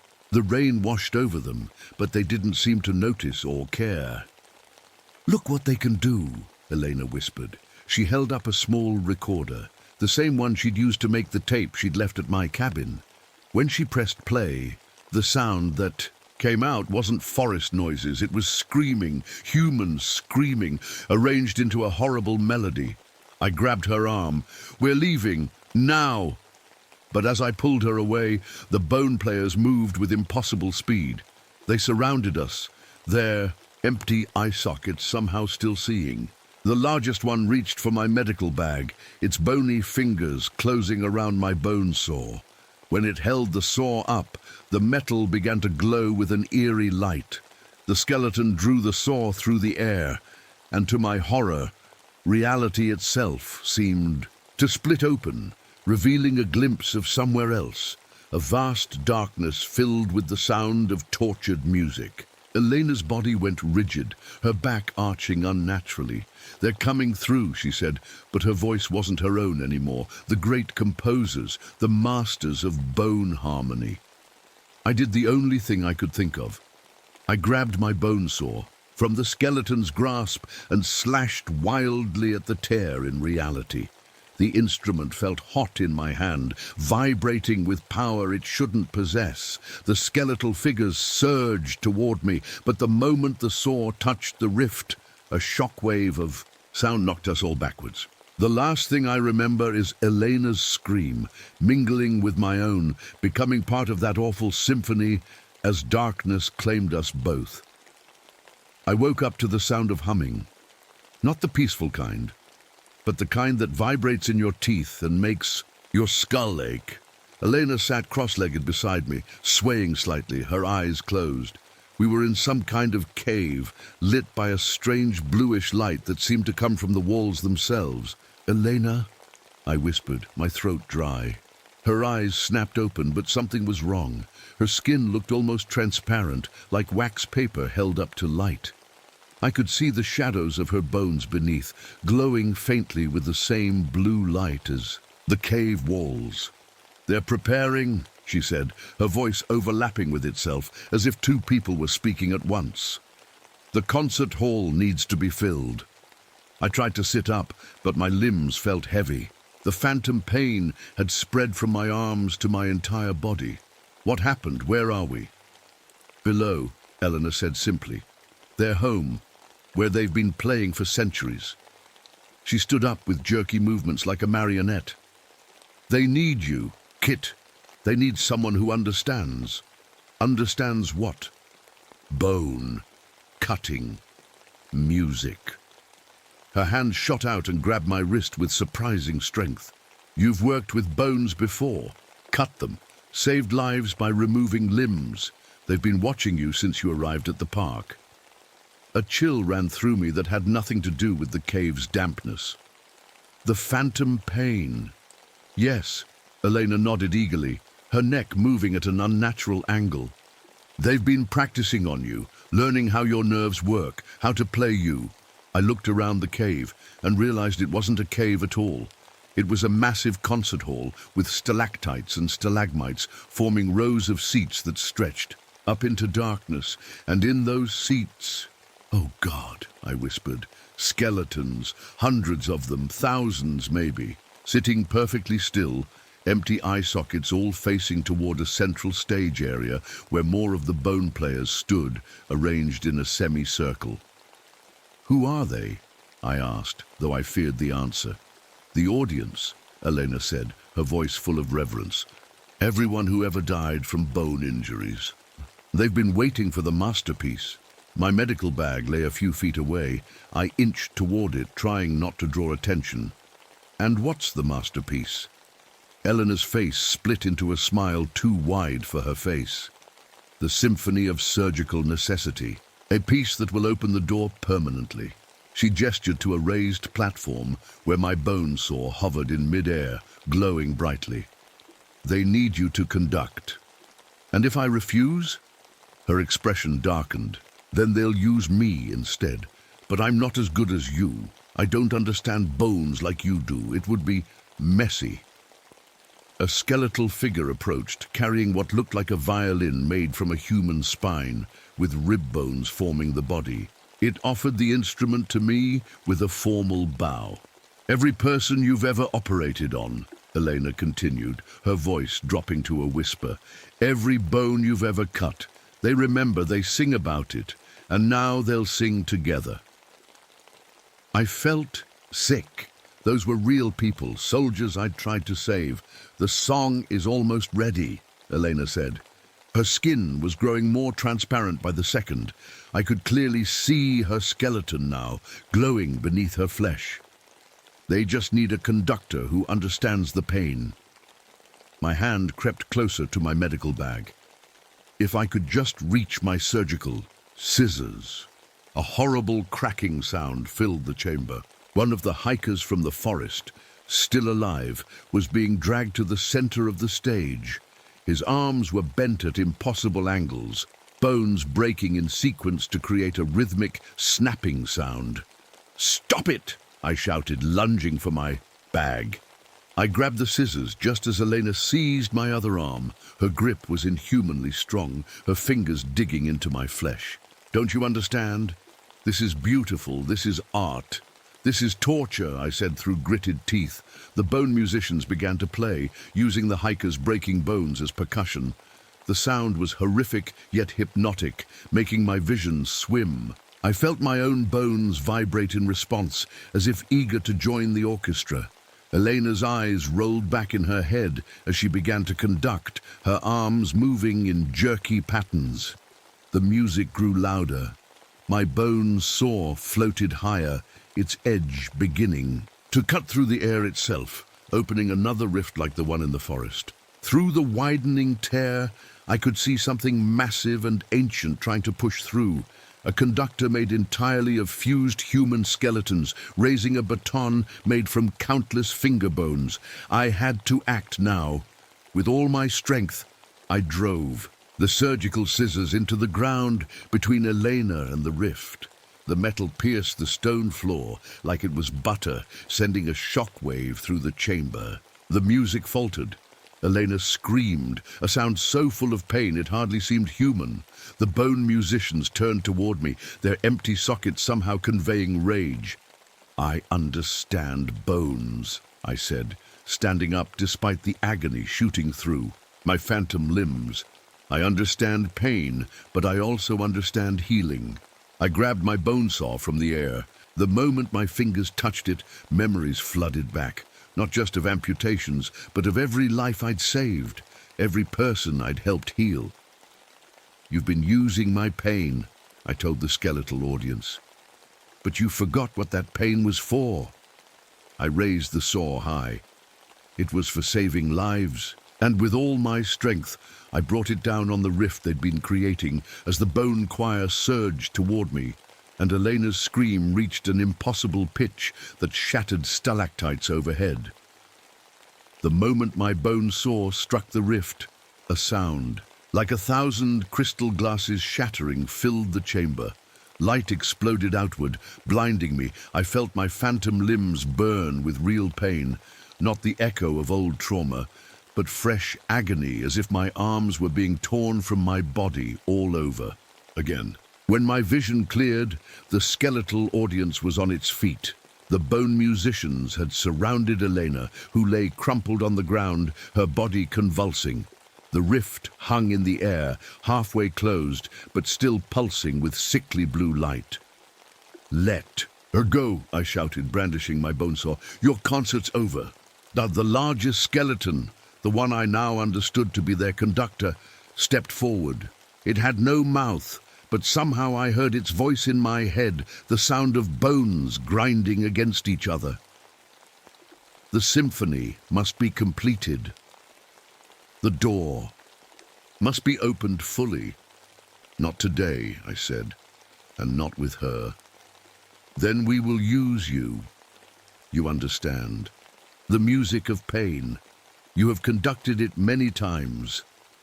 Images flashed through my mind, every amputation I'd ever performed, every scream I'd heard on the battlefield, every life I'd saved by cutting through bone. That wasn't music, I said. That was necessity. That was healing. It was beautiful.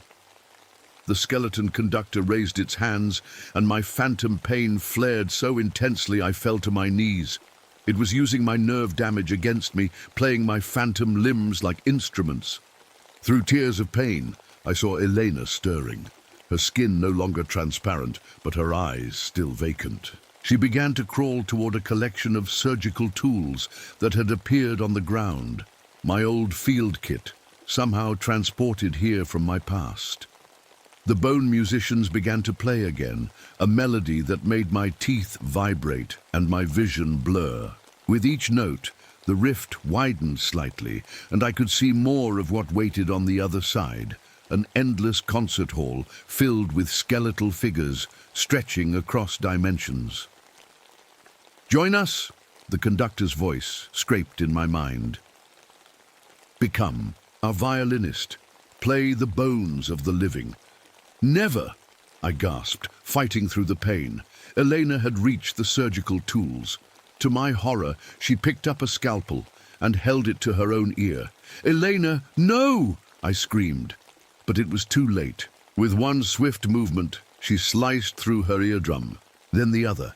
Blood trickled down her neck as she collapsed again. The music faltered. The bone musicians seemed confused, their rhythm disrupted. I realized what Elena had done. She'd cut herself off from their music, the only way she knew. Oh, this was my chance. Gritting my teeth against the pain, I staggered to my feet and raised my bone saw once more. The phantom agony in my arms was unbearable, but I forced myself forward, step by step, toward the rift. The conductor raised its bony hands higher, trying to regain control of the symphony. I felt my bones respond, vibrating painfully, but Eleanor's action had broken something in their power. I thought of all the soldiers I couldn't save, all the limbs I'd amputated, all the pain I'd caused in the name of healing, and suddenly I understood what I had to do. "You want my pain," I shouted at the skeletal audience. "You want to play my phantom limbs? Then take them." I plunged the bone saw not into the rift, but into the space where my phantom pain was worst, the air beside my actual arms, where my brain insisted limbs still existed. The saw met resistance, as if cutting through invisible flesh. The pain was blinding, all-consuming. I screamed as I felt myself cutting through limbs that weren't there, amputating phantoms. Blood appeared from nowhere, splattering the ground, though my real arms remained intact. The skeletal conductor lunged for me, but too late. My phantom limbs, the source of their power over me, fell away into nothingness. The pain that had defined me for years vanished in an instant, leaving a hollow silence in my mind. The rift began to collapse. The bone musician's instruments crumbled to dust. The conductor reached for me one last time, its bony fingers inches from my face before it was yanked backward into the closing tear between worlds. The chamber shook violently. Stalactites crashed down around us as the concert hall began to collapse. I crawled to Elena, who lay motionless but breathing, blood still seeping from her ruined ears. "We have to go," I said, though I knew she couldn't hear me. I hoisted her onto my shoulders and staggered toward a fissure in the wall that seemed to lead upward. The ground heaved beneath us as the bone audience was sucked back through the closing rift, their silent screams vibrating in my skull. We climbed for what felt like hours, the blue light fading behind us, replaced by the gray glow of dawn, filtering down from above. Finally, we emerged into the forest, the old logging camp unrecognizable, trees fallen and earth churned as if by an earthquake.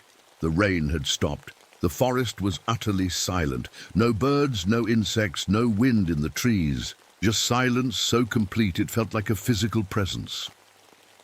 Elena stirred on the ground where I'd laid her. Her eyes fluttered open, focusing on my face. She pointed to her ears and shook her head sadly. "Can you hear anything?" I asked, knowing she couldn't hear my words, but hoping she could read my lips. She shook her head again, then pointed to the air around us and smiled faintly. "What?" I asked. She took my hand and pressed it against her throat, then made a humming sound. I couldn't hear it, but I could feel the vibration through her skin. "You can hear it," I realized. "You can still hear the bone music." She nodded, tears filling her eyes. She pantomimed playing a violin, then covered her ears and shook her head violently. I understood. She would never hear normal music again, only the echoes of what the ossuary choir had played through her. I helped her to her feet, and together we made our way back toward the ranger station. With each step, I marveled at the absence of pain in my phantom limbs.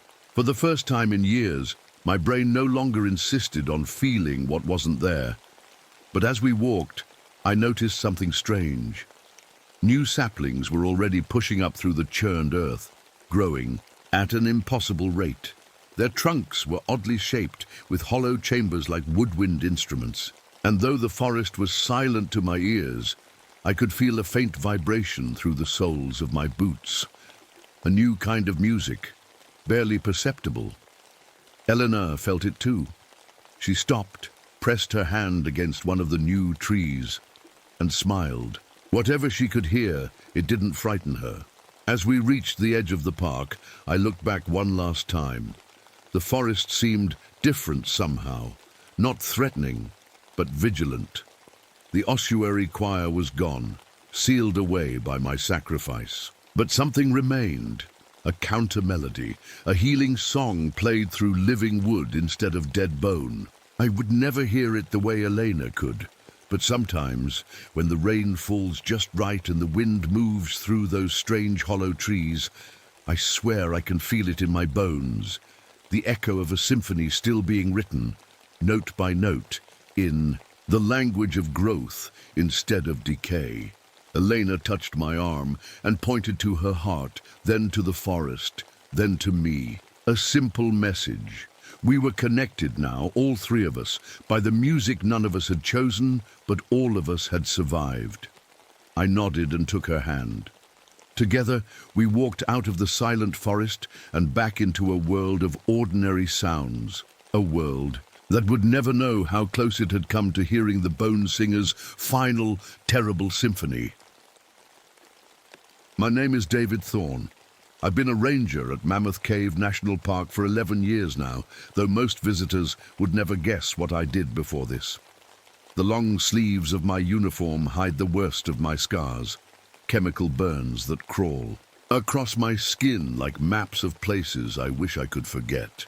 It's a cold October morning in 1981, and I'm standing at the cave entrance, watching my breath cloud in the air. There's something different about today. The cave is breathing too. I can taste it. That exhale from deep underground carries something metallic, like copper pennies mixed with the sharp sting of formaldehyde. It reminds me of the labs, of things I've spent years trying to forget. I roll down my sleeves despite the chill. When the temperature drops, the scars on my arms change.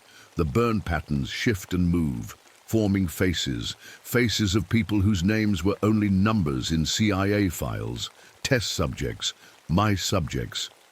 I was young and believed we were serving our country. By the time I understood what we were really doing, the damage was already done, to them and to me. A school bus pulls into the parking lot, today's tour group. I touch the briefcase by my feet, making sure it's still there. Inside are the files I can't bring myself to destroy, the last evidence of what we did to those people. I've carried them with me for years, unable to let go, but terrified someone will find them. "Good morning," I call out as the group approaches. Mostly families, a few couples, and a woman who walks with the confident step of someone used to command. She looks at me with narrowed eyes, analytical, like she can see through my uniform to the scars beneath. I'm Dr. Lisa Chen, she says, extending her hand. Forensic pathologist. I've always wanted to see these caves. My hand trembles slightly as I shake hers. Her grip is firm, surgical. I wonder what those hands have cut open, what secrets they've pulled from dead flesh. David Thorne, I reply. I'll be your guide today.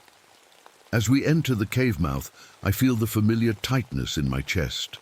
The limestone walls around us seem to weep today, droplets of moisture that smell nothing like normal cave condensation. It's sweeter, organic, like spinal fluid. I've smelled it before in labs where we opened people to see what made them tick. The tourists chatter excitedly, unaware, but Dr. Chen pauses, her nostrils flaring slightly. She smells it too. Our eyes meet, and in that moment, I know we both recognize something is very wrong here. Does anyone else hear that? Asks a boy near the back of the group. I strain my ears, and that's when I notice it. The cave acoustics are amplifying our heartbeats, turning them into a thunderous primal rhythm that echoes through the passageways ahead. Like the cave itself is alive, pumping blood through stone veins. My hand touches the cold limestone wall and immediately begins to shake. The stone feels wrong, soft, yielding, like pressing a scalpel into living tissue. Let's continue, I say, pulling my hand away quickly. Stay close and don't touch anything. As I lead them deeper, I can't shake the feeling that we're not moving through a cave at all, but being swallowed whole. The tour group follows me down the main passage. I've walked this path hundreds of times, but today the limestone walls feel like they're closing in. Dr. Chen stays near the front, her eyes scanning everything with a doctor's attention to detail. Is it normal for the walls to be wet like this? She asks quietly, pointing to a section where the stone glistens. I shake my head. Not like that, no. A young girl in a red jacket tugs on her mother's sleeve. Mom, I feel like someone's watching me, she whispers, but loud enough that we all hear it. Others nod in agreement. A man with a camera around his neck says, yeah, it's like being under a microscope or something. I've never heard tourists describe it quite that way before. Being dissected by invisible eyes. The hair on my arm stands up despite the dampness and cool air.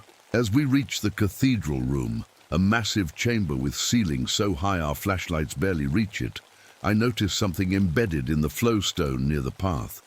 I quickly step in front of it, but Dr. Chen has already seen it.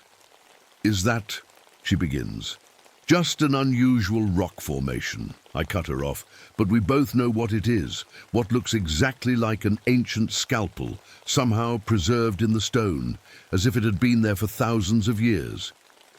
I hurry the group along, but Dr. Chen hangs back. From the corner of my eye, I see her touch the wall, examining something closely. She pulls her hand away, staring at her fingertips. Mr. Thorne, she calls to me. Could you come look at this? I walk back, my heart pounding. On her fingers is a smear of something pink and cellular, not limestone, not mineral. This appears to be preserved tissue, she says under her breath. Human tissue. That's impossible, I whisper, but my scars begin to itch and burn. As the tourists take photos of stalactites, I pull Dr. Chen aside. We need to turn back. Why? She asks, her eyes bright with scientific curiosity. This could be an incredible discovery. Trust me, I say. Something's wrong here. The sound of children's laughter draws our attention. Near the back of the group, 3 kids are kneeling, drawing in the dust on a flat rock. I walk over, expecting to find stick figures or names. Instead, I see detailed drawings of human organs, a heart with all 4 chambers correctly placed, a brain with the cerebellum perfectly proportioned, a cross-section of a kidney. The children look up at me with empty eyes. How do you know what these look like? I ask, my voice shaking. The walls told us, says a boy who can't be more than 8 years old. A woman screams from the front of the group. My flashlight beam finds her pointing at the cave wall, where the mineral deposits have formed what looks exactly like a human rib cage, complete with a spine and spreading outward like wings. It's just the way the minerals formed, I say, trying to keep my voice steady. Limestone can create unusual shapes. But as I turn to lead them onward, I notice something that stops me cold. The path ahead isn't right. The passage that should lead to the frozen Niagara Formation is now curving downward into an area I've never seen before. The map in my pocket shows one route, but the cave in front of us shows another. "Is everything all right, Ranger Thorne?" Dr. Chen asks, watching my face carefully. I touch the wall again, and this time when my hand shakes, I feel something warm trickle down my arm. My scars are bleeding. The face is shifting and moving as if trying to speak. "We need to go back," I say firmly. "Now!" But as I turn around, I realize the path behind us has changed too. We're no longer on the tour route at all. "I think we're lost," someone says nervously. "That's impossible," I reply, though I know it isn't. Just stay calm and stay together.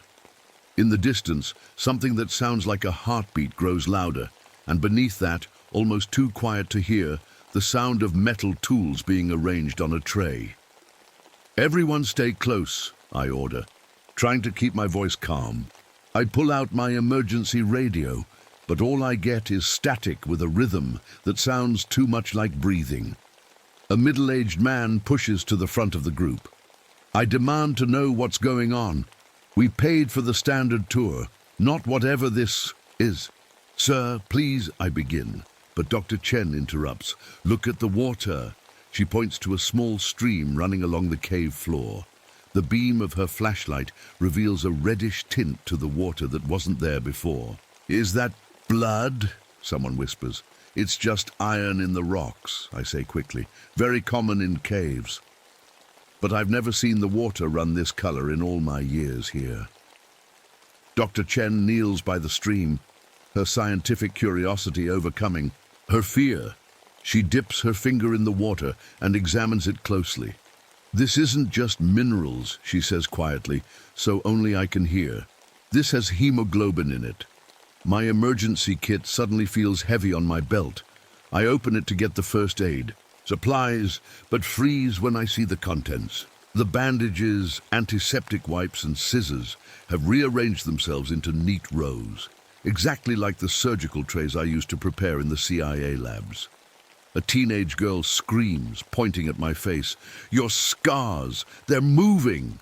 I touch my cheek and feel the raised tissue shifting beneath my fingers like worms under soil.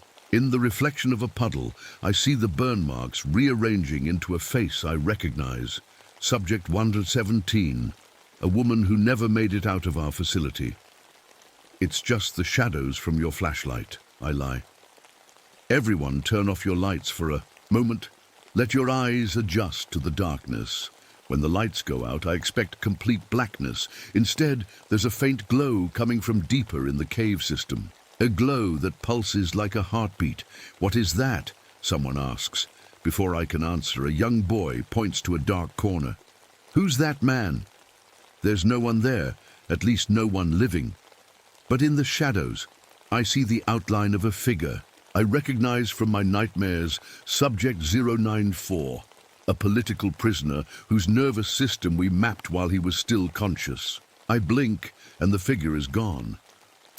"We need to find another way out," I announce, trying to keep my voice steady. "This section of the cave isn't safe."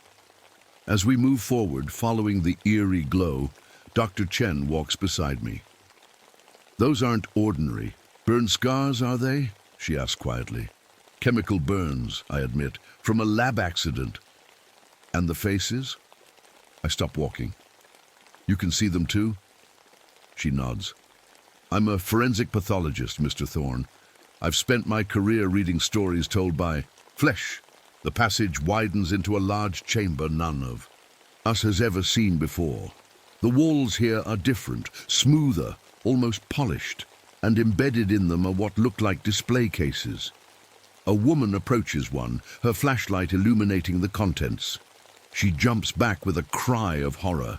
Inside the case, suspended in clear fluid, is a human hand, perfectly preserved. The fingers twitch slightly as the light hits them. "It's still alive," Dr. Chen whispers, her voice a mix of horror and fascination. More cases line the walls, each containing parts of human anatomy, organs, limbs, cross-sections of torsos, all somehow preserved in a state between life and death. "Welcome to my archives." The voice comes from everywhere and nowhere, deep and clinical. It speaks with the detached interest of a scientist discussing specimens. "Your cardiovascular systems are particularly robust," the voice continues, "especially the pathologist. Your hands have such experience." Dr. Chen's fingers twitch involuntarily, and she stares at them in horror. A man in hiking boots backs away from the cases. "What is this place? Who are you?" "I am the anatomist," the voice replies, "and you are in my library of experiences." The red stream at our feet begins to flow faster, and the walls of the chamber pulse like a living heart. In the far corner, something moves, a figure taking shape from the shadows. I reach for my flashlight, but Dr. Chen grabs my wrist. "Don't!" she warns.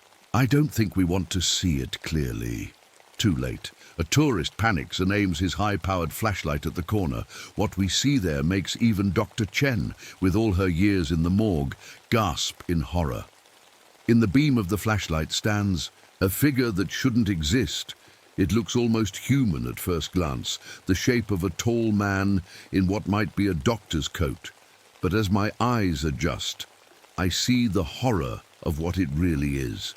Its skin isn't skin at all, but a patchwork of preserved human tissue stitched together with surgical precision. Where a face should be, there's only a smooth surface with different eyes embedded at odd angles, blue, brown, green, all blinking independently. Its hands have too many fingers, each one looking like it came from a different person. "Turn off the light," I whisper urgently, but it's too late. The anatomist tilts its head, those mismatched eyes focusing on us with cold interest. "Such interesting specimens," it says, its voice now coming clearly from its direction. "Especially you two." It points at me and Dr. Chen with a hand that has 7 fingers. The tourists huddle together, some crying quietly, others frozen in shock. A mother pulls her children close, shielding their eyes. "What do you want from us?" I ask, stepping forward.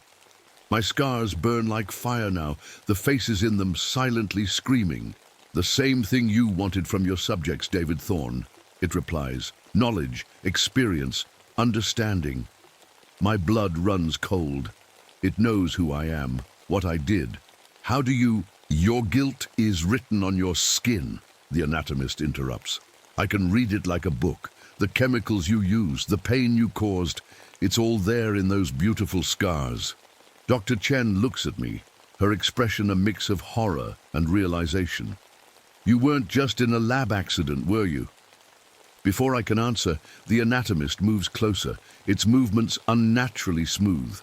The tourists back away, but one man trips and falls.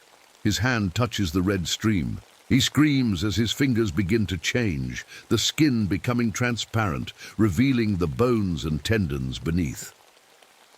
"Help me!" he cries as the transformation crawls up his arm. "Fascinating," Dr. Chen whispers, and there's something wrong with her voice now, a clinical detachment that wasn't there before. Her eyes have the same cold interest as the anatomist's. "Lisa," I say sharply, "don't look at it anymore." But she steps forward instead of back, her medical training overtaking her fear. "The preservation technique, it's perfect. How do you maintain cellular integrity without decay?" The anatomist seems pleased. "A colleague who understands my work. Would you like to see more?" To my horror, Dr. Chen nods. The walls of the chamber begin to change around us. What I thought were mineral formations reshape themselves into clear displays of human anatomy. A perfect cross-section of a human nervous system here. A beating heart there, lungs that still expand and contract. These are all people, I realize. Allowed, people you've collected, preserved, the anatomist corrects. Their experiences live on forever here. Their knowledge never fades, their pain never ends. A teenage girl points to one of the displays. That one's moving. She's right. Inside what looks like a mineral cocoon is a complete human body, perfectly preserved. The eyes are open, aware. The chest rises and falls with shallow breaths. That specimen is from 1947, the anatomist says proudly. A cave explorer who lost his way. His fear is particularly pure. Dr. Chen approaches the display, examining it with professional interest. The surgical technique is impossible, she murmurs. No human could make incisions this precise. I've had much practice, the anatomist replies. Would you like to see my workshop? Before anyone can respond, the chamber shifts again. The walls pull back, revealing a larger space filled with operating tables of stone. Each holds a body in various stages of dissection, all somehow still alive, eyes following our movements. This can't be real, someone behind me whispers, but I know it is. I've seen similar labs, similar subjects, though our work was crude compared to this. The guilt I've carried for years crashes over me in a wave. Let these people go, I demand. Take me instead. I've done things. I deserve this more than they do. The anatomist considers me. Your offer is noted, David Thorne. But why choose one when I can have all? It turns to Dr. Chen. Your hands have such knowledge. They've cut through flesh with purpose. Read the stories written in dead tissue. Imagine what they could do with my guidance. To my horror, Dr. Chen's expression is one of fascination, not fear. The medical knowledge here, it could revolutionize surgery, treatment, understanding of the human body. Lisa, no, I warn. It's influencing you somehow. But she doesn't seem to hear me. She's looking at her hands as if seeing them for the first time. They move on there, now making small, precise cutting motions in the air. I could save so many lives with what I could learn here, she whispers. You can't save lives by taking them, I argue. The anatomist laughs, a sound like surgical tools clinking together. But you did exactly that, didn't you, David? Sacrificed. The few for the many? Cut open the guilty to protect the innocent? The faces in my scars scream silently, accusing me. It's right. I'm no better than this thing. And that's when I realize what I have to do. Everyone get behind me, I order. The tourists, most of them rush to comply, but Dr. Chen remains near the anatomist, her eyes gleaming with unnatural curiosity. Lisa, this thing is in your head, I say firmly. Fight it. She blinks, momentary confusion crossing her face. David, I feel strange, like my mind isn't entirely my own. The anatomist places one of its many-fingered hands on her shoulder. You feel the pull of knowledge, Doctor, the desire to understand, to learn. I need to act fast. The faces in my scars are moving more urgently now, and suddenly I understand. They're not just memories of my guilt. They're a map. Each scar, each face, corresponds to a place in this chamber, to one of the anatomist's specimens. You've been collecting people for centuries, I say, trying to keep its attention, preserving their experiences, their pain, their knowledge, it corrects. Human lives are so brief. So much is lost when you die. I am the archive of all that would otherwise disappear. While it speaks, I study the chamber. The red stream flows toward a central point beneath the main operating table. That has to be the source of its power. The specimens from my time, I ask, pointing to my scars. Where do you keep them? The anatomist seems pleased by my interest. You begin to understand the importance of my work. It gestures to a section, of the chamber where several preserved bodies hang suspended in glowing fluid. Your victims are there. They came to me in their dreams, drawn by your guilt. Dr. Chen's hands are moving faster now, making cutting motions with increasing precision. I need to reach her before she's completely lost. I worked on political prisoners, I tell her, my voice breaking. People our government wanted information from.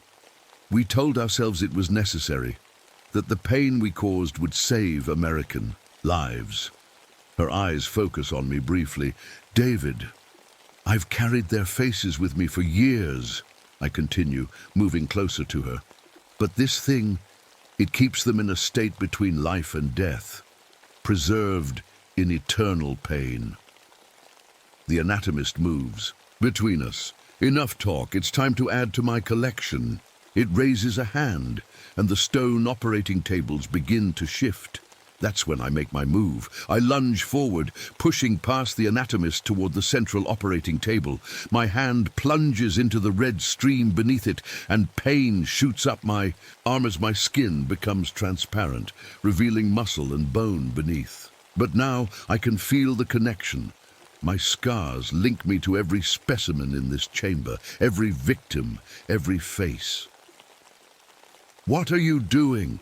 The anatomist demands, its voice losing its calm for the first time. What I should have done years ago, I reply through gritted teeth. Facing what I've done, I pull my briefcase from where it hangs at my side and throw it into the stream. The files inside, all the documentation of our experiments, dissolve in the red liquid, their energy flowing. Through the chamber, the faces in my scars begin to glow, and the specimens on the walls respond, their eyes opening wider, limbs twitching with renewed awareness. Stop! The anatomist commands, but it's too late. I look at Dr. Chen. Lisa, I need your help. Your hands know what to do. Her fingers twitch, fighting against the anatomist's influence. Then with a cry of determination, she rushes to my side and plunges her hands into the stream beside mine. The connection point is here, she says, her medical knowledge guiding. It's like a central nervous system. If we sever it, together we reach deeper into the stream, our flesh becoming transparent, revealing the structures beneath. The pain is unbearable, but I push through it, thinking of all the pain I caused others. The anatomist lunges for us, but the tourists finally find their courage. They form a human barrier, holding it back just long enough. Now, Lisa! I shout. Her surgeon's hands move with impossible precision, finding the central connection point in the stream. My hands follow hers, adding my strength to hers as we grasp the pulsing core of the anatomist's power. If we do this, Lisa warns, the feedback could kill us both. I know, I reply, but it will free them, all of them. With one final effort, we pull. The chamber erupts in light. The red stream turns white-hot, searing through my veins.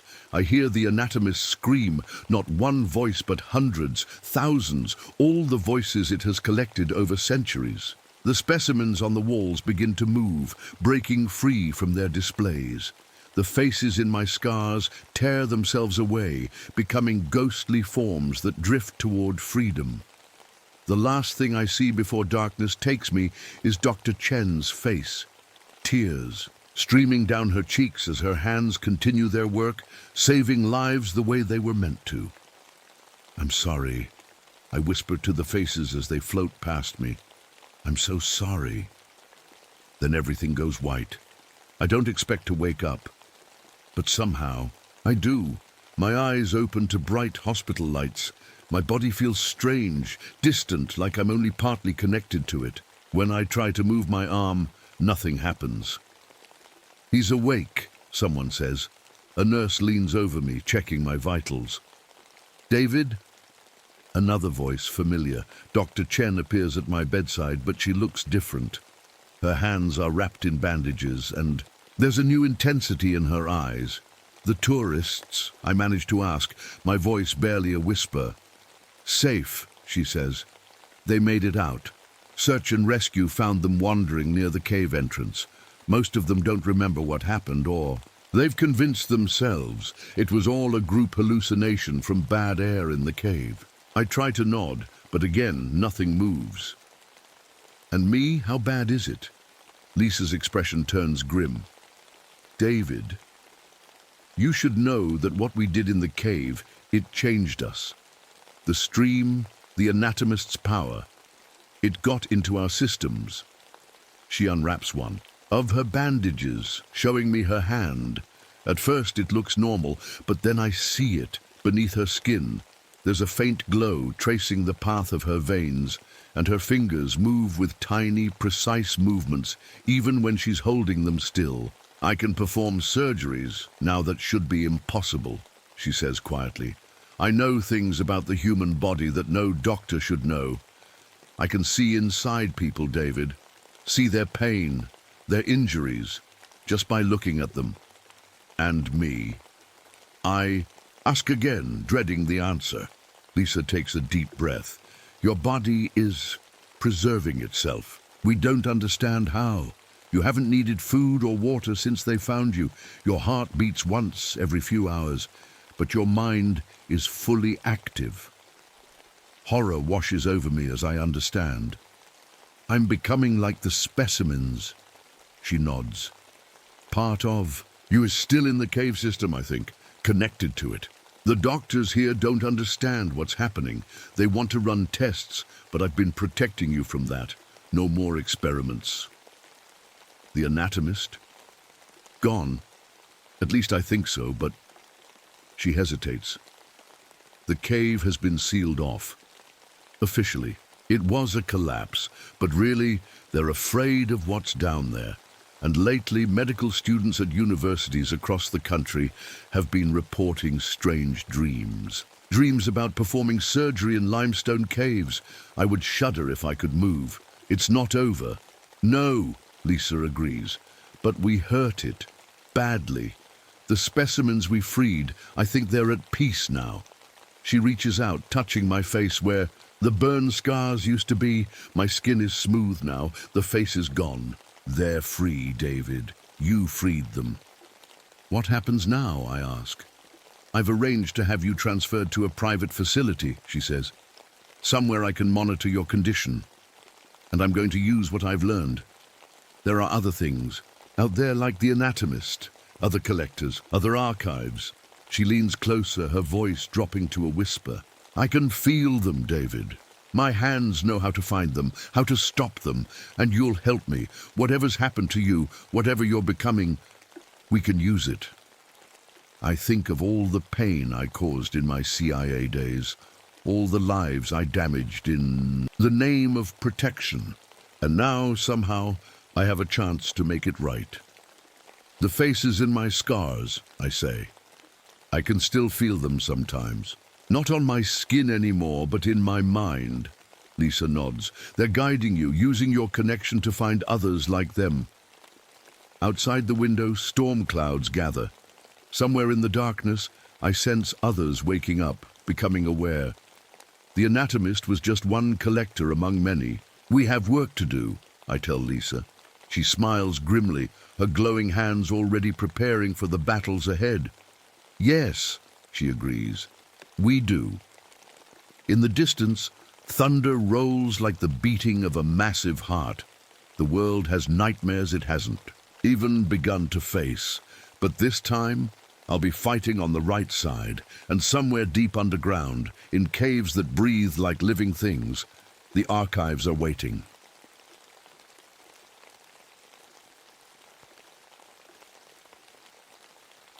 My name is Ezra Whitmore. I'm 52 years old, and I've lived in Hollow Creek, West Virginia my whole life. This land has been in my family since my great-grandfather's time. He died right here, shot by Pinkerton men during the mine wars back in 1921. They say his blood soaked into the soil where my house now stands. It was August 1974 when things started to go wrong. Everyone was talking about Nixon quitting. The coal companies were turning their backs on miners dying from black lung. Boys were still coming home from Vietnam in body bags. but here in Hollow Creek, we had our own kind of trouble. It started with the weather. We'd been suffering through the worst heat wave anyone could remember. The kind that makes your clothes stick to your skin and your thoughts move like molasses. Then one evening, everything changed. I was sitting on my porch sipping whiskey to fight the heat when the temperature dropped so fast it nearly took my breath away. One minute I was sweating. The next I could see my breath making clouds in the air. The thermometer by my door dropped to freezing in what seemed like minutes. That wasn't natural. Neither was the way the air suddenly tasted like metal, like blood mixed with coal dust. I've worked the mines long enough to know that taste, but I'd never felt it so strong above ground. I called out to my neighbor, Bill Jenkins, who was walking by. My voice sounded wrong, like it was bouncing back at me from walls that weren't there. Bill didn't seem to notice. He just kept walking, his steps too regular, like a wind-up toy. The clocks in my house started running backward that night. I thought I was seeing things, so I took one apart. The gears were turning the wrong way. Outside, shadows moved against where the sun should cast them. The calendar pages on my kitchen wall fluttered away, even though there wasn't any breeze. By morning, the phone lines were down. The radio said it was due to an ice storm, but there wasn't any ice anywhere else in the county, just here. The creek had flooded overnight and washed out the road, though not a drop of rain had fallen. From my porch, I could see the old mine tipples standing against the sky like the skeletons of giant beasts. The company houses dotted the hillside, most of them falling apart, but still with families inside. Nobody could afford to leave, even as the walls rotted around them. Something was wrong with the animals too. I watched a buck and two does walking in perfect circles in my yard for nearly an hour. Birds kept flying into my windows, not just once by accident, but over and over, like they were trying to get at something inside. When I walked down to the creek, all the fish were floating on top of the water, their white bellies facing the sky. My ears kept popping like I was driving up a mountain, though I hadn't left my property. My nose started bleeding for no reason. Sometimes it felt hard to breathe, like the air had gotten too thick. Then I heard it, the old mine whistle. It blew, at 5 a.m. sharp, just like it used to when I was a boy. But that's impossible. Those mines have been closed for decades. Nobody should be down there blowing that whistle. I stood on my porch, listening, and that's when I heard the voices too. They were far away, speaking words I couldn't understand. Languages nobody around here has spoken in generations. I wiped blood from my nose and went back inside. The photos of my boys were watching me from the wall. I poured another whiskey, even though the sun had barely risen. Something was wrong in Hollow Creek. Something had woken up under the ground, where we'd been digging all these years. And I was afraid it had come for me. I should tell you about myself. Working in the mines isn't just a job. It gets into your body and never leaves. My hands shake all the time now, from setting off too many dynamite charges. My eyes twitch from years of squinting in the dark, and my lungs, well, they're full of coal dust. The doctor calls it black lung. When I cough, sometimes there's blood. I was a foreman at the Hollow Creek Mine number 7 for 15 years. That means I was in charge of making sure the men did their jobs and stayed safe. But the company always wanted more coal, faster and cheaper. They'd push us to cut corners, skip safety checks, ignore the warning signs. In 1969, I made a choice. I'll never forget. The methane detectors were showing high readings, but the company wanted us to meet our quota. I sent 12 men down into a section that should have been closed off. The explosion happened just after lunch break. I felt it from a mile away. The ground shook like God himself had stomped his foot. Those 12 men never came home. 3 of them were my own sons, James, Thomas, and Michael. I told everyone they died in Vietnam. It was easier that way. People respect a war hero. They don't respect a father who sent his own boys to die for a few extra tons of coal. After the accident, nobody in town would look me in the eye.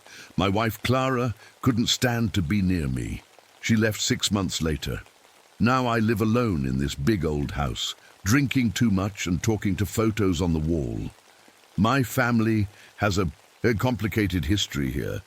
The truth is, the Whitmores weren't always miners. My grandfather and his father before him owned part of the coal company. They were the ones who called in the Pinkertons back in 1921. My family got rich by crushing the very people we came from. Then my father lost everything in bad investments, and suddenly we were just like everyone else, scratching a living from the same earth we once owned. I was sitting at my kitchen table, thinking about all this and nursing a glass of whiskey, when I heard a car pull up outside. I wasn't expecting anyone. Nobody visits me anymore. There was a knock at the door. When I opened it, I nearly fell over. "Hello, Dad," she said. It was Rebecca, my daughter. She was holding the hand of a little girl about 8 years old. "This is Lily," Rebecca said, "your granddaughter." I couldn't speak, I couldn't breathe, because Rebecca died in 1971. Car accident on Route 16. I buried her myself, but here she was, standing on my porch, looking exactly the same as the day. She left home, and with a child I'd never seen before. "Aren't you going to invite us in?" she asked. Her voice sounded distant, like it was coming through water. I stepped aside, and they walked past me into the house. The little girl, Lily, stopped and looked up at me, with eyes that seemed too old for her face. "You don't look very good, Grandpa," she said. "That night I couldn't sleep. I kept getting up to check if Rebecca and Lily were really there in the guest room. Each time I peeked in, they were sleeping soundly, but something wasn't right. I couldn't remember Rebecca's funeral clearly anymore. I found newspaper clippings in my desk drawer, one saying she died in the car crash, another saying she moved to Cincinnati, a third claiming she'd never existed at all. The black lung medicine makes me see things sometimes. The doctor warned me about that. But these hallucinations seemed more real than anything else in my life. I could touch Rebecca's hand. I could hear Lily's laugh. By morning, I wasn't sure of anything anymore. Had I really lost my sons in the mine? Or was that just a bad dream? Was I even alive? Or had I died in that explosion too, trapped in some kind of purgatory where time doesn't work right? I sat on the porch, watching the sun rise in the wrong direction, and wondered which version of my life was the lie. Rebecca made breakfast like nothing was wrong. Lily sat at the table coloring with crayons she'd found in an old drawer. I watched them, trying to make sense of what was happening. "I need to get the mail," I said, mostly to see if my voice still worked. "The walk to my mailbox is short, just down the gravel path to the road." Inside was the usual junk and a newspaper. I unfolded it on my way back to the house and stopped dead in my tracks. There, on the front page, was my own obituary. Ezra Whitmore, 52, passed away tomorrow. The date on the paper was for the next day, and the handwriting. It wasn't printed. It was written in Clara's handwriting, my ex-wife, who I hadn't seen in years. My mouth filled with the taste of copper pennies. From somewhere in the distance I heard children singing old mining songs, the kind they used to sing in the 1800s when kids as young as 8 worked in the mines. I dropped the paper and ran back to the house. I needed to see my face, to make sure I was still me. The bathroom mirror showed a younger man staring back, myself as I looked in 1969, before the accident. As I reached out to touch the glass, it cracked from corner to corner. "Dad, are you okay?" Rebecca called from the kitchen. I splashed water on my face and went back out. "I'm fine," I lied. After breakfast, I walked outside to clear my head. That's when I noticed the footprints in the coal dust that always settles over everything here. They led from my porch toward the old mine entrance up the hill. I followed them, noticing with growing dread that they matched my work boots exactly. But I hadn't been up to the mine in years. The footprints stopped at the boarded-up entrance. The boards were broken, like someone had gone inside or come out. When I got back to the house, there were lunch pails on my kitchen table. 12 of them arranged in a perfect circle. The kind miners carry, they were still warm to the touch, and inside each one was a sandwich, an apple, and a thermos of coffee. As I watched, the food began to rot, the bread turning green with mold, the apples shriveling until they were nothing but brown mush. Rebecca and Lily were nowhere to be found. From outside came the sounds of mining equipment starting up. The creak of cartwheels, the rumble of conveyor belts, the ping of picks hitting rock. But the mine had been closed for years. Then I heard my own voice echoing, as if from the bottom of a deep shaft. "Keep digging, boys. Company wants another 10 tons before quitting time." It was what I'd said that day in 1969, just before the explosion. I ran upstairs to my bedroom, where I keep the photos of my sons. The pictures were changing before my eyes. James, who had been 23 when he died, now looked 20 in his photo, then 18, then 15. I watched as my boys grew younger in their frames, becoming children, then toddlers, then babies. Then they disappeared altogether, leaving nothing but empty frames. Outside, the creek water had turned black as ink. The trees in my yard were leaking dark fluid that looked like coal dust but smelled like blood. The ground trembled beneath my feet with the phantom echo of dynamite blasts. When I looked up at the hills, I saw double.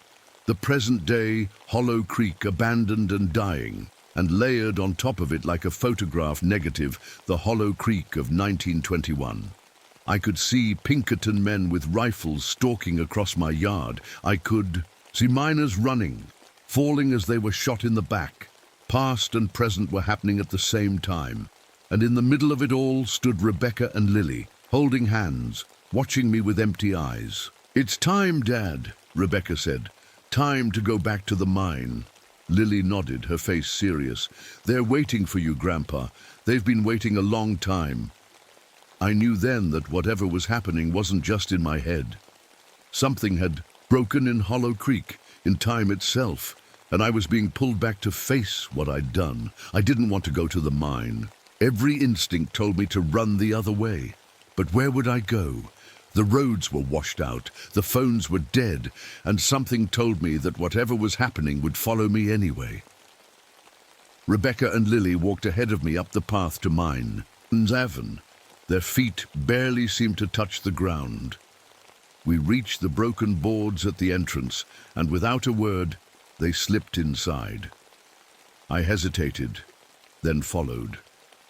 The tunnel should have been dark, but it glowed with a faint blue light that seemed to come from the coal itself. The air was thick and hard to breathe. Water dripped from the ceiling, but when it hit the ground, it sizzled like it was landing on a hot stove. "Rebecca," I called out. "Lily, where are you?" My voice echoed strangely, coming back to me as different words, different voices. "Help us," the echo said. "Why did you send us here?" I rounded a corner and stopped dead. The tunnel opened into a large chamber that hadn't been there before, and in the center stood something that made my blood freeze. It was tall, maybe 12 feet high. Its body seemed made of coal dust and bone, swirling together like a tornado that had almost taken human shape. But the worst part was its face, or rather, faces. I recognized each one, the 12 miners who had died in the explosion, my 3 sons among them. The faces shifted and changed, melting into one another, all of them staring at me with accusing eyes. "What are you?" I whispered. When it spoke, it used all 12 voices at once. "We are hunger. We are justice. We are what happens when men are treated as less than human, when they're fed to the earth for profit." I'd heard old stories about the Wendigo, a creature from Native American legends, a spirit of hunger that was never satisfied. But this wasn't the forest monster from those tales. This was something born from the mines, from generations of men working and dying in the dark. "Where's Rebecca?" I asked. "Where's Lily?" The thing shifted, part of its swirling mass taking the shape of my daughter. "Rebecca has been dead for years," it said with her voice. "You know that, Ezra. You've always known that."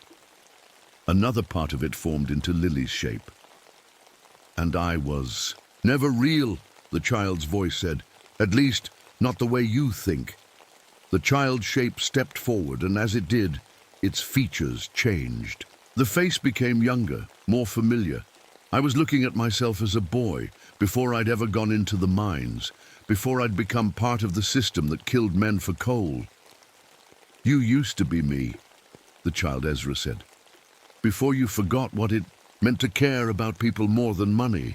I backed away. This isn't real. It's the medicine. It's making me see things. I pulled out the revolver I'd brought with me and fired at the creature. The bullets passed through it like it was made of smoke. The faces in its body laughed. Your guilt makes us stronger, the voices said together. Your self-hatred feeds us. The tunnel behind me collapsed. The walls of the chamber began to close in. I smelled methane gas building up. The same smell from that day in 1969. The creature surrounded me, and suddenly I was reliving every decision I'd ever made that led to death. Every time I'd chosen profit over safety.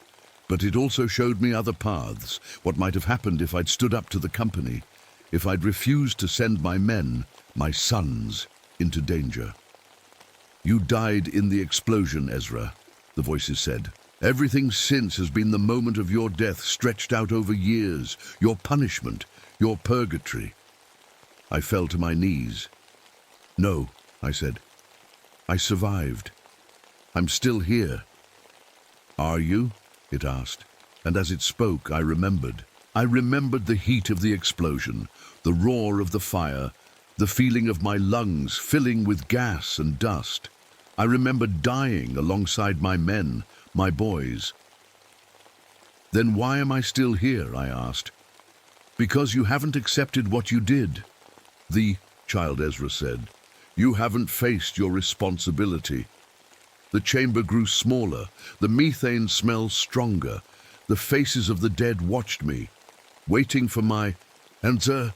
I got to my feet slowly. The chamber had become an exact copy of the section where the explosion happened. I could see the support beams, worn thin from cutting corners. The methane detectors, their warning lights disabled to keep production going. The faces of my men, my sons, looking to me for orders. What do you want from me? I asked the creature. The truth, it answered with a dozen voices. Choose the truth or choose the lie, but this time, choose knowing what it means. I understood then. I'd been given a chance that nobody gets, to face my mistakes and maybe make them right, or to keep hiding from them forever. Show me, I said. The child Ezra took my hand. Together, we walked deeper into the mine, into the moment of the explosion. Time slowed down around us. I could see the spark that would start it all. A tiny light hanging in the air, frozen. This is where it happened, I said. One by one, the dead miners stepped out of the swirling mass of the Wendigo. They stood before me in a line. I knew all their names. Bill Hawkins, who had 5 kids at home. Sam Tucker, who was saving to go to college. Pete Dannon, who sang songs while he worked. And my boys, James, Thomas, and Michael. I'm sorry, I said to each of them. I knew the methane levels were too high. I knew the supports weren't strong enough. I knew we shouldn't have been working this section. Why did you send us in anyway? James asked. His voice wasn't angry, just sad. Because the company wanted more coal, I said. Because I was afraid of losing my job. Because I'd stopped seeing you as people and started seeing you as tools to meet a quota. Each truth hurt to say out loud, but with each one the weight on my chest got a little lighter. The child Ezra looked up at me. There's one more choice, she said. You can change things. How? This already happened. For you, it's still happening. You're still in that moment between life and death. You can choose differently.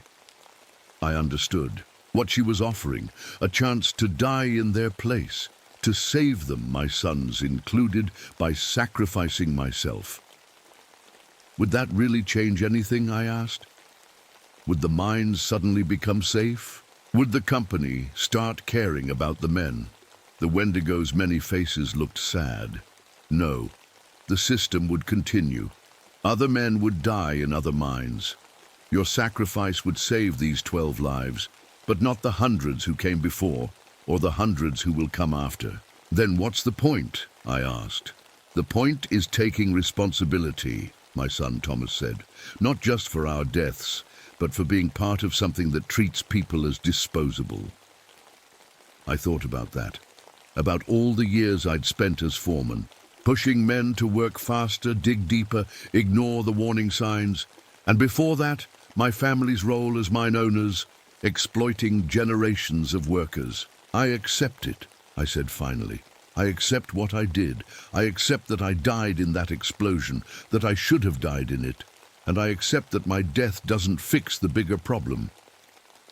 As I spoke, I felt my body changing.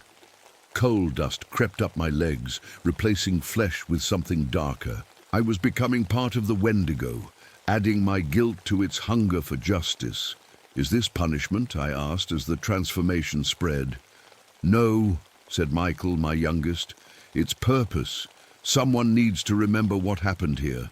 Someone needs to make sure it doesn't keep happening without consequences. I understood then. The Wendigo wasn't evil. It was justice for people who never got justice in life. It would remain in Hollow Creek, hunting those who profited from death. Coal barons, mining executives, politicians who looked the other way when safety regulations were ignored.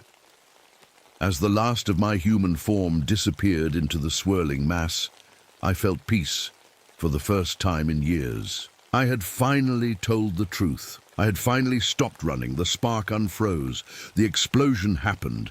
And this time, I didn't try to escape it. But that's not the end of the story, because the mines are still open all across this country. Men still die for coal that powers your lights and heats your homes.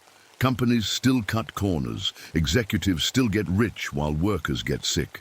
And in Hollow Creek, something still walks the abandoned tunnels. Something watches, something waits, something remembers. And if you profit from other people's suffering, if you build your comfort on their pain, it might come looking for you. Next, turn off your lights tonight. Listen to the darkness.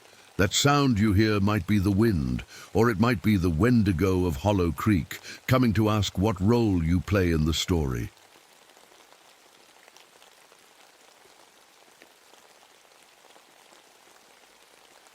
My name is Joseph Crowfeather. I'm 45 years old, and I've lived my whole life in this strange place where the Navajo Nation meets government land. It's 1989, and things have been getting weird lately. Really weird. I grew up knowing this. Land has bad memories. My grandmother told me stories about the Long Walk of 1864, when soldiers forced our people to march hundreds of miles from our homes. Many died along the way. The earth here remembers that pain. Sometimes I think I can feel it when I walk across the cracked desert ground. These days, things are tough for everyone on the reservation. President Reagan's people cut all our programs. The little money we had for health clinics, schools, and clean water, gone. Meanwhile, the mining companies keep digging for uranium, poisoning our water and making people sick. Last week, something impossible happened. Snow fell, but only on the sacred burial grounds near Black Mesa. Nowhere else. The weather forecasters on TV called it a localized anomaly.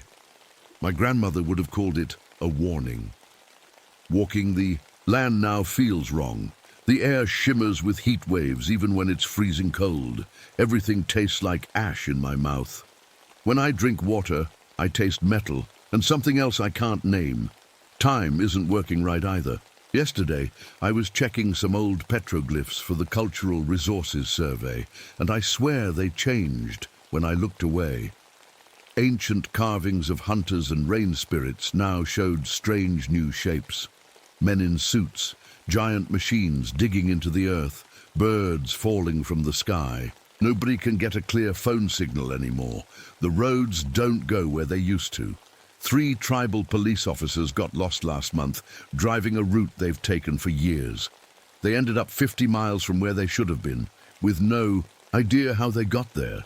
The worst part is what they're doing to our sacred sites. I watched bulldozers tear up a prayer circle that's been used for 1,000 years. The company men said they needed to test the soil for uranium deposits.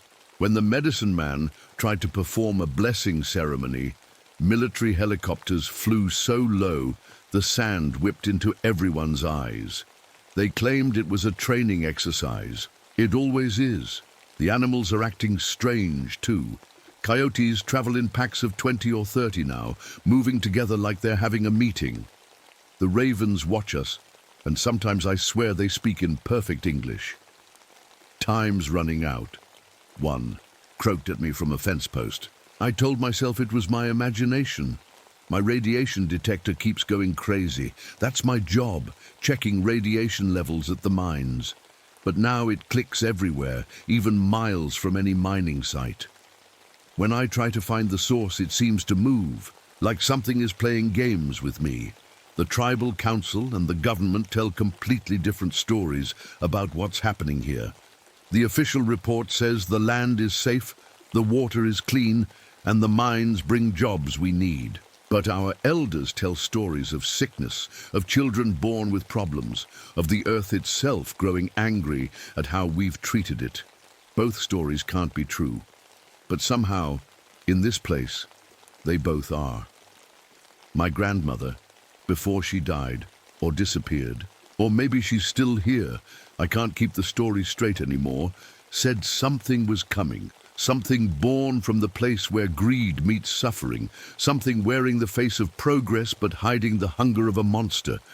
I didn't believe her then. I was too busy trying to be the perfect company man. Now I'm not so sure. Because yesterday I saw her standing by the old trading post. She looked exactly like she did when I was a boy. And when she spoke, her voice was clear as day. Joseph, the land is awake now, and it remembers what you've done. I've always been caught between two worlds. My mother was full Navajo, my father white. Growing up, I never felt like I belonged anywhere completely. On the reservation, some people called me half-breed behind my back. In town, white folks would touch my long black hair without asking, like I was some kind of zoo animal. The government has this thing called blood quantum, a fancy way of measuring how Indian you are. According to their papers, I'm not Indian enough to qualify for certain tribal benefits. But to white society, I'm too Indian to fully fit in, so I live on the edge of both worlds. Never completely welcome in either one. I became a uranium mine safety inspector 15 years ago. It seemed like a good job, decent money, respect from both sides. I told myself I was protecting the workers by making sure the mines followed safety rules, but deep down, I knew the truth. Those mines were slowly killing my mother's people, poisoning the water and the land. Cancer rates on the reservation are through the roof. Kids are born with health problems we never saw before. My grandmother running bare, never let me forget it either. You inspect the monster that eats our earth, she told me the last time I visited her small house on the reservation. You feed it with your papers and your stamps of approval. I stopped visiting after that. It was easier to stay away than face her disappointment. She died 3 years ago. At least, that's what I remember most days. Sometimes I wake up thinking she disappeared during a ceremony. Other mornings, I have vivid memories of her dying violently during a protest at the mine. My memories keep shifting, like sand in the wind. The worst part is the reports. I've been faking them for years, not completely. I note the small violations, the easy fixes. But the big problems, the dangerous radiation levels, the contaminated groundwater, I look the other way. The mining company executives pat me on the back, tell me I'm being realistic about keeping jobs in the community. We need people like you, Joe, they say, someone who understands both sides. What they really mean is, we need Indians who will sell out other Indians. I play both sides too well. When I'm with tribal members, I talk about my mother's family, wear turquoise jewelry, mention traditional teachings. When I'm with mining executives, I laugh at their racist jokes, talk about property rights. wear my hair tied back neatly. I'm whatever people need me to be in the moment. But lately I don't know who I am anymore. Last night I dreamed in Navajo, a language I barely speak. I woke up singing a healing song I've never learned. Sometimes I catch myself thinking in strange words that don't sound like any language I know. And then there's my grandmother. I saw her again yesterday, standing by my truck when I finished inspecting mine number 7. She looked solid as you or me, not like a ghost at all. "The land is sick, Joseph," she said, "and so are you. Can't you feel it?" I could. My teeth have felt loose in my gums for weeks now. Food tastes like metal. Sometimes I spit, and my saliva looks dark, almost black in certain lights. "You're not real," I told her. "You died years ago." "Did I?" she asked, her face serious. "Are you sure about that? Your memories aren't trustworthy anymore. Nothing is." "I'm just tired," I said. "Working too hard. Maybe radiation exposure is making me see things." She laughed, but not like it was funny. "The radiation isn't causing the visions, Joseph. The visions are causing the radiation." Before I could ask what that meant, she was gone. Just vanished, like someone turned off a movie projector. I drove home scared and confused. On the way, I passed a group of coyotes sitting in a perfect circle in the middle of an empty field. They turned their heads in unison to watch me drive by. One of them stood on its hind legs and waved. When I got home, I looked in the bathroom mirror and almost screamed. For a split second, I didn't see my usual face, the face of a middle-aged man with short cropped hair and a polo shirt. Instead, I saw a traditional Navajo warrior with long hair and ceremonial paint. Then I blinked, and it was just regular. Me again. I called the company doctor this morning, told him about the headaches, the metallic taste, the black saliva. Not the visions or the coyotes or my dead grandmother, of course.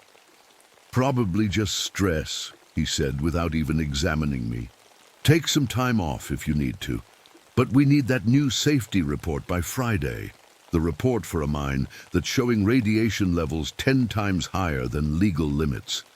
The report I'm planning to falsify. Again." As I hung up the phone, I heard my grandmother's voice clear as day. "The land remembers what you've done, Joseph, and now it wants you to choose a side."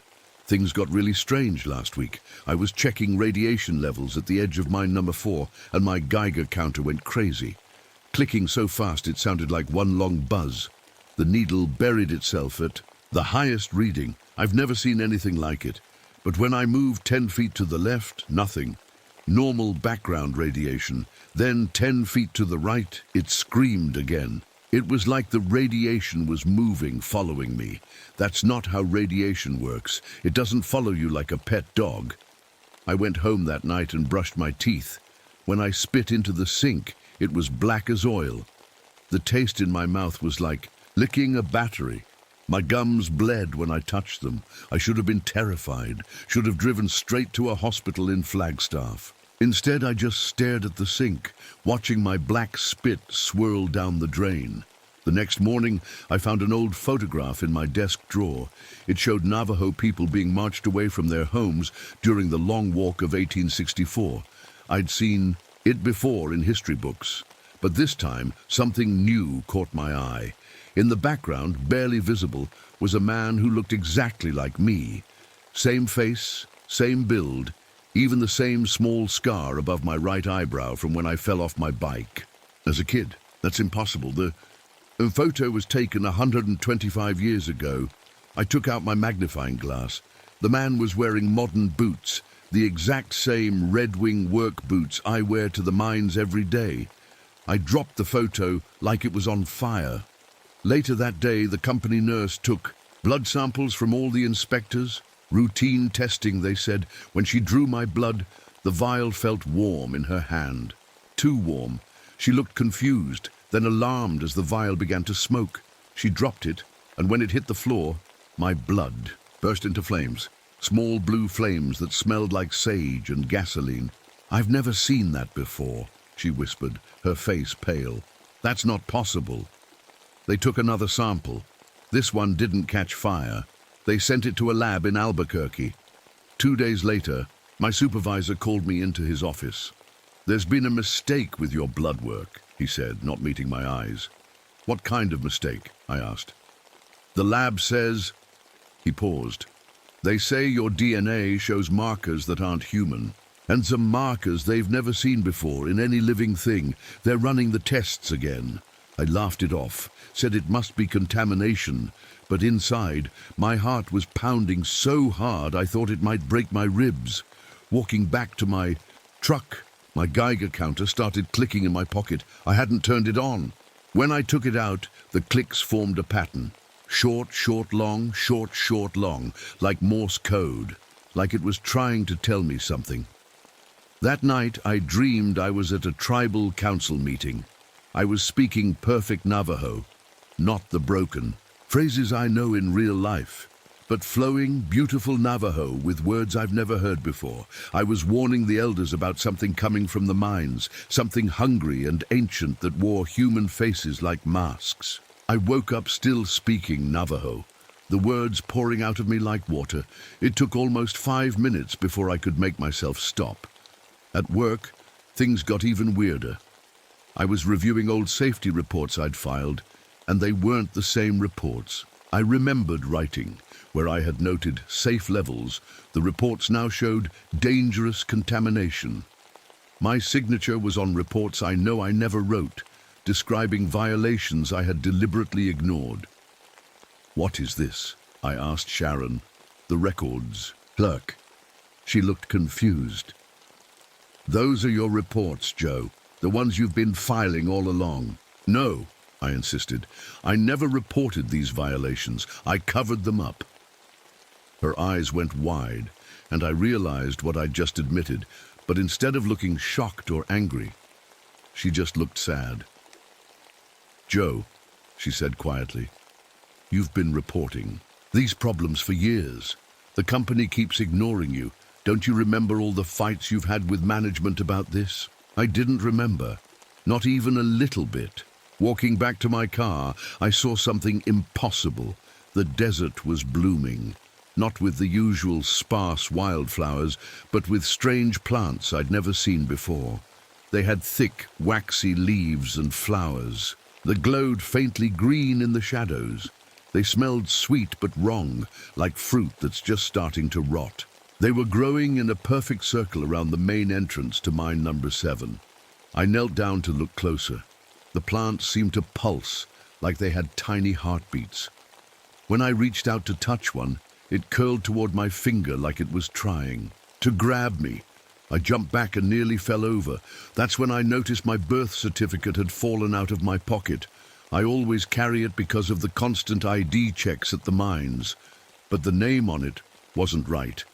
It said Joseph White Eagle, not Joseph Crow Feather. My parents' names were different too. I checked my wallet. My driver's license still said Crow Feather, but my tribal ID card said White Eagle. My social security card showed a third name I didn't recognize at all. Standing there with 3 different versions of who I was supposed to be, I heard footsteps behind me. I turned and saw my grandmother again, but this time she wasn't alone. Standing next to her was a tall figure that kept shifting. One moment it looked like Mr. Peterson, the mining company's regional director. The next moment it was Chief Begay from the tribal council. Then it was a BIA official I'd met once at a land rights meeting. Its face kept changing, but its eyes stayed the same, cold and empty as the bottom of a mine shaft. "Joseph," my grandmother said, her voice oddly calm, "it's time you met what you've been serving all these years." The thing smiled with too many teeth. When it spoke, its voice was 2 voices at once, one speaking Navajo, one speaking English, both saying different things. The English voice said, "We've been watching you, Joseph. You've been very helpful to our interests." The Navajo voice said, "We've been inside you, Joseph, growing like a tumor in your spirit." I couldn't move, couldn't speak, couldn't even breathe. My grandmother put her hand on my arm. It felt ice cold. "Remember when I died, Joseph?" she asked. 3 years ago," I whispered. "In the hospital, lung cancer." She shook her head. "Look deeper." And suddenly, I did remember. Not the peaceful hospital death I'd been carrying in my head. The real memory crashed through. My grandmother, standing with other elders in front of bulldozers at mine No. 2, the private security guards pushing them aside. Her falling, hitting her head on a rock. The company doctor declaring it an accident. Me standing by, doing nothing, saying nothing, signing the accident report that claimed she'd been trespassing. "You've been dead for 12 years, I whispered. She nodded. "Killed by what you protect. I've been trying to reach you ever since." The shifting thing stepped closer. With each step, my Geiger counter clicked faster, the radiation levels climbing impossible high. It reached out a hand that changed from pale white to brown and back again. "You're almost one of us now, Joseph," it said in those terrible double voices. "The radiation has been changing you, preparing you. Soon you'll be able to shift between worlds too, no longer trapped by one identity." "What are you?" I managed to ask. My grandmother answered, "It is what happens when greed meets suffering. When conquest puts on a friendly face. When they take everything and make you thank them for the leftovers." The thing nodded, its head briefly becoming a coyote's before shifting back to human. "We've always been here," it said. "We just wear different masks in different times. First we were cavalry officers and gold miners. Now we're corporate executives and government officials." It smiled again. "And sometimes we're safety inspectors who look the other way." My knees gave out, and I sank to the desert floor. The glowing flowers reached for me, curling around my boots. The thing that wasn't human reached for me too, its hand leaving a trail of light in the air. "You have a choice to make, grandson," my grandmother said. "You've been serving death for years, but it's not too late to choose life."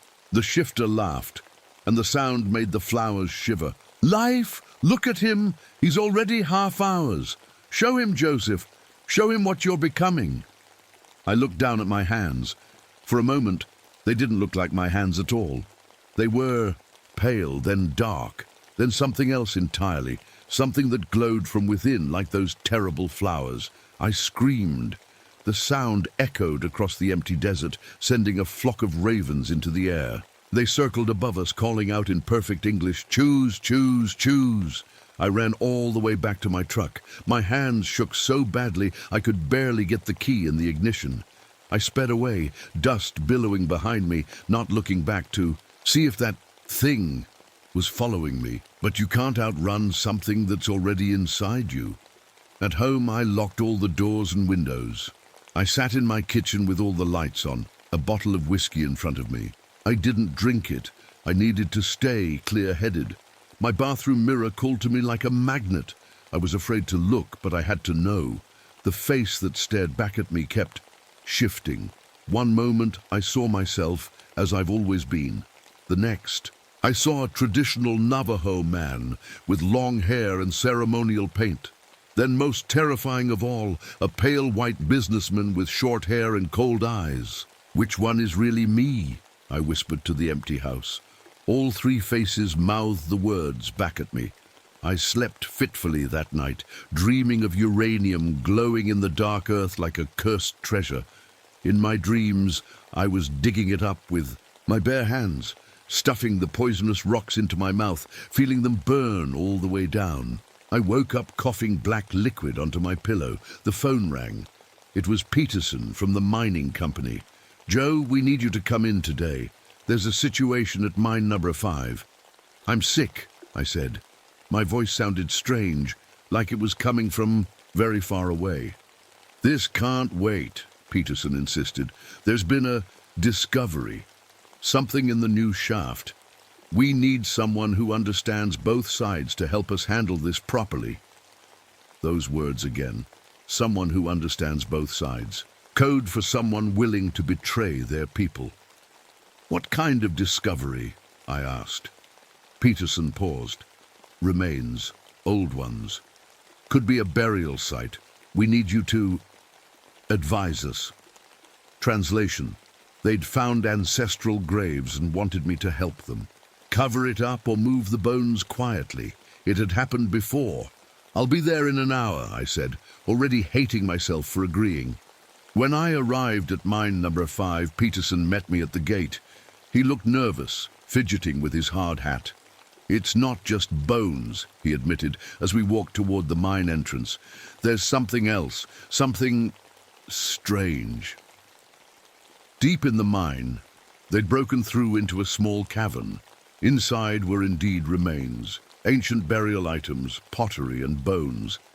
But in the center of the cavern was something that made my blood run cold, a pool of water that glowed bright green, not the dull green of algae, but the sickly green of radiation. My Geiger counter went wild as soon as I saw it. We think it's a natural uranium deposit that's contaminated the groundwater, Peterson said. But look at this. He pointed to markings around the pool. They looked like the petroglyphs I'd seen changing on the mesa, but these were clearly warnings, figures of men drinking the water and then transforming into twisted shapes. How old are these markings, I asked. At least 1,000 years, said the company archaeologist, maybe older. That's impossible, I said. There was no radiation here 1,000 years ago, no uranium mining. The archaeologist shrugged. All I know is these are authentic ancient markings, and they seem to be warning about exactly what we're seeing. I stepped closer to the pool. The water moved, but not like normal water. It moved like it was alive, reaching up toward me in tiny tendrils. Peterson grabbed my arm. Don't touch it. Jenkins did yesterday. He's in the hospital now. His skin, it's changing. As if summoned by his words, my grandmother appeared on the other side of the glowing pool. Only I could see her. This is where it started, she said. Where it first came into our world. The poison was always here, waiting to be found, waiting for men greedy enough to dig it up, no matter the cost. The pool rippled, and for a moment I saw faces in it, hundreds of faces, some Navajo, some white, all twisted in pain. What is happening? I whispered.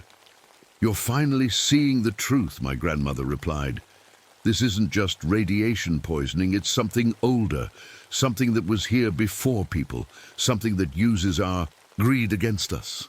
The shifting entity from yesterday rose slowly from the pool, water dripping from it like glowing tears. The mining employees couldn't see it, but they felt something. They backed away nervously, making excuses about checking equipment. Soon it was just me, my grandmother's spirit, and the thing that wore faces like masks. I've been waiting for you, Joseph, it said, its form settling briefly into the shape of Peterson before shifting to a tribal elder, then to a soldier from 100 years ago. You're perfect, you know. Not enough Navajo blood to be fully accepted by your mother's people. Not white enough to be embraced by your father's world. Caught between, just like me. I'm nothing like you, I said, but my voice shook. It laughed. I live in the spaces between things, between cultures, between truths. I am the lie that both sides tell themselves to justify what they do to each other. It gestured at the mine around us. You've been serving me your whole career, Joseph. Every false report, every look the other way, every time you used your Indian face to convince the tribe to accept destruction, or your white face to assure the company you could handle the native problem. The worst part was, it was right. I had done all those things. You're dying, Joseph, my grandmother said gently. The uranium has been killing you slowly for years. Your body is full of cancer that no doctor can see because it's not just in your body, it's in your spirit. I thought about the black saliva, the metallic taste, the shifting reflections, the blood that caught fire. What do you want from me? I asked the entity. To become one of my faces, it said simply. To join the space, between worlds, to help me continue to feed on the pain and confusion of this place. And if I refuse, it shrugged, briefly taking the form of a BIA official I'd met years ago. Then you die, painfully, but I'll find someone else. There's always someone else caught between worlds, willing to look the other way for the right price. My grandmother stepped forward. Or you can choose another path, Joseph. You can choose to heal rather than harm, to protect rather than exploit. How? I asked. I'm already poisoned, already dying. We are all dying, she said.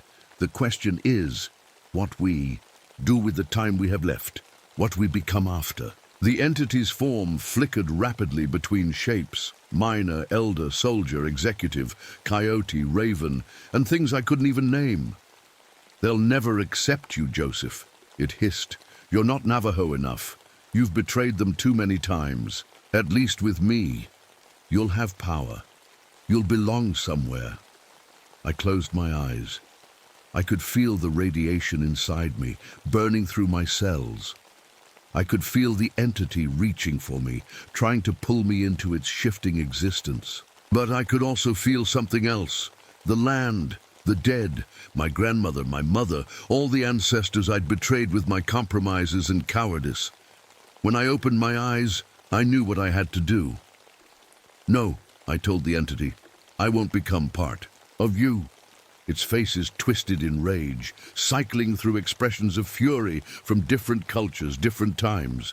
Then you'll die alone, it snarled, rejected by both worlds, forgotten. My grandmother smiled. He won't be alone, she said, and he won't be forgotten. The entity lunged at me, its form becoming something terrible, part human, part animal, part something ancient and hungry. Its hands became claws that reached for my throat. I didn't run, I didn't fight. Instead, I did something that surprised even me. I began to sing. A healing song my grandmother had taught me as a child, a song I thought I'd forgotten. The words came back perfect and clear, rising from someplace deep inside me that the radiation and lies hadn't reached. The entity screamed, its form rippling violently. The glowing pool bubbled and hissed. "What are you doing?" Peterson shouted, rushing back into the cavern. "Who are you talking to?" He couldn't see what was happening, couldn't see the entity writhing between us, couldn't see my grandmother standing tall and proud, joining her voice to mine in the ancient song. The entity made one last desperate lunge at me.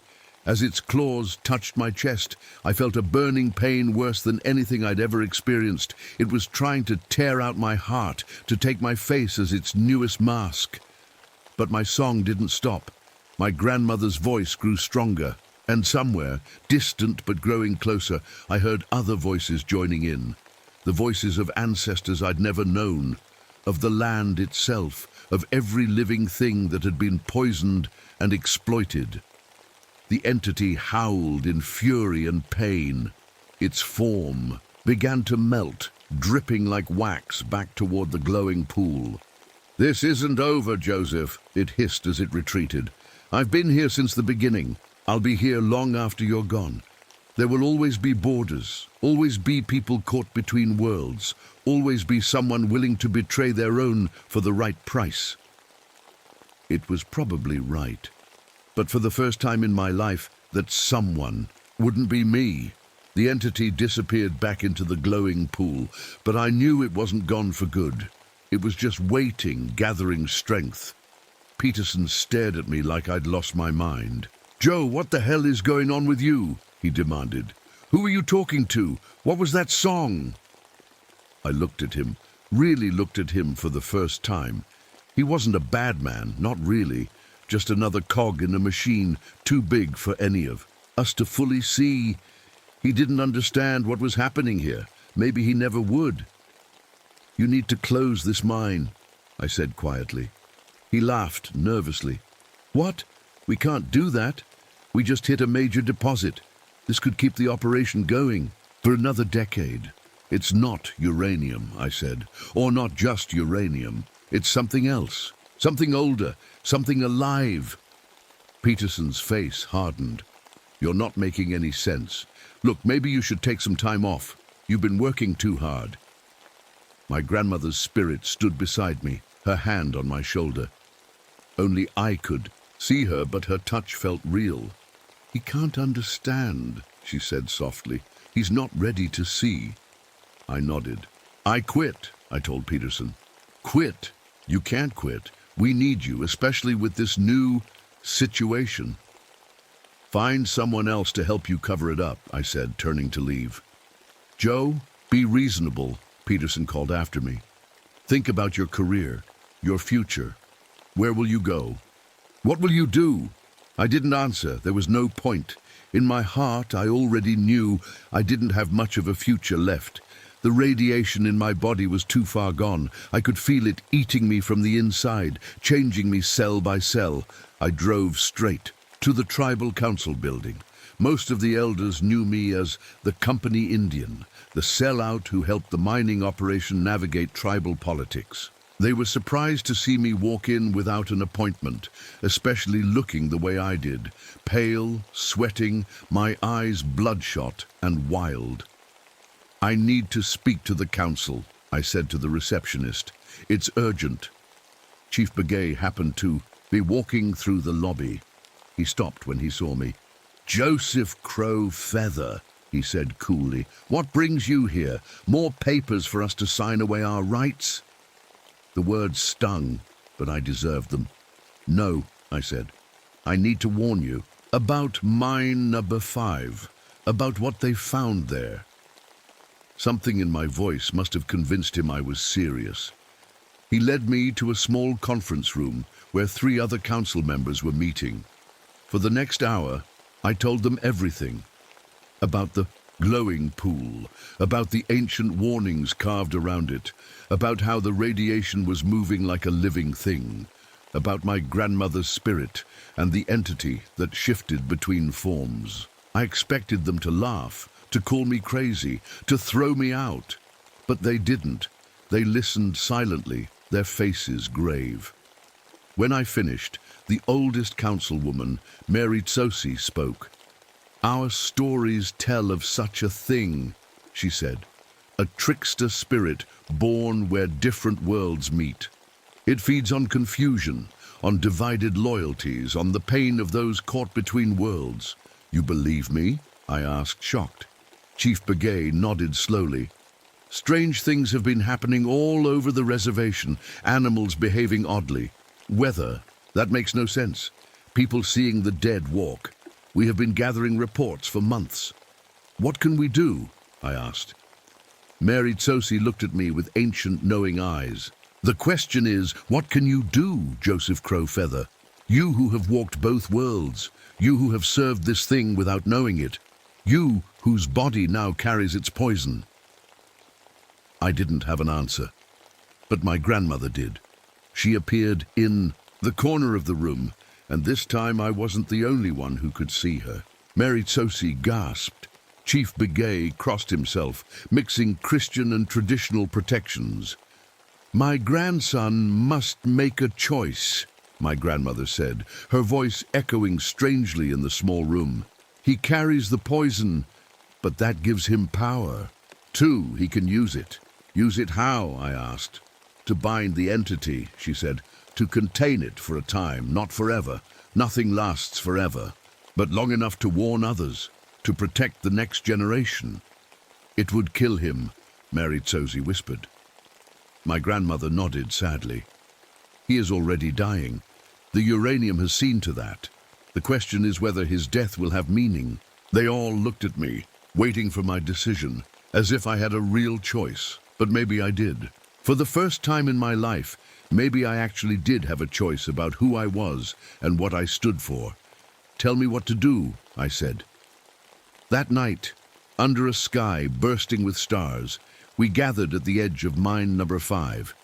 The company had shut down operations for the day, but we knew Peterson and his team would be back tomorrow with more equipment, more men, ready to dig deeper into the poisoned earth. I wore ceremonial paint on my face now, designs my grandmother had shown the medicine man. Designs older than any living memory, meant to contain and channel the poison inside me. "Are you sure about this?" Chief Begay asked me one last time. "Once you begin, there is no turning back." I nodded. I had never been more sure of anything. In my life, the medicine man began to sing, a low, haunting song that seemed to make the very air vibrate. Mary Tsosi and the other elders joined in, their voices weaving together like strands of strong rope. I walked into the mine alone.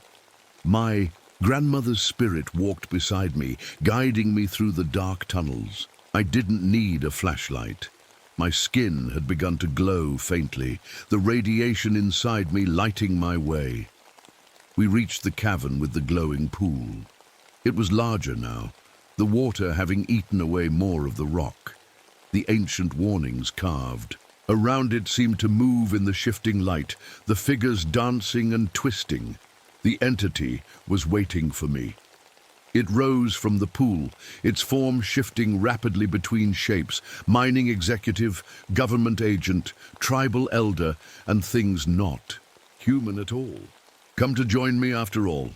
it asked, its double voice echoing in the cavern. "No," I said, "I've come to stop you." It laughed, the sound like rocks grinding together. "You can't stop me, Joseph. I am as old as the first lie one people told. Another, as permanent as the borders that divide the land. Not stop," I corrected. "Contain, bind, for a time." Its many faces frowned. "How? You have no power. You're just a man, a dying man at that." I stepped closer to the pool. "That's where you're wrong. I do have power, the same power you have, the poison you've been spreading. It's inside me now." I rolled up my sleeve. My arm glowed green from within, the veins standing out like rivers of fire. Years of exposure to the uranium had changed me at a level no doctor could see. "So what?" the entity hissed. "That just makes you mine already?" "No," my grandmother said, stepping forward. "It makes him a bridge between worlds, between times, between what is and what could be." I understood then what I had to do. The poison in my body was killing me, yes, but it was also connecting me to the entity, to the land, to everything that had been damaged and twisted by greed and exploitation. I could use that connection. I began to sing the same healing song from before, but this time I added words. My grandmother whispered to me, ancient words, words of binding and containing. The entity screamed, lunging for me. Its claws raked across my chest, tearing my shirt, drawing blood that glowed green in the darkness. But I didn't stop singing. The pain was tremendous, but somehow distant, as if it were happening to someone else. My blood dripped into the glowing pool. Where it touched the water, the green glow dimmed, turning dark and solid, like cement, like a seal. "What are you doing?" the entity shrieked, its form flickering faster and faster. I didn't answer. I couldn't. The song took all my strength now. I could feel my life draining away with each note, with each drop of blood.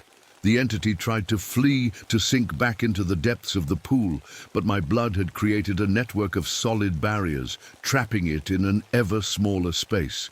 "You'll die," it warned, its voice desperate now. "You'll be forgotten. No hero, no villain, just another victim. No one will even know what you did here."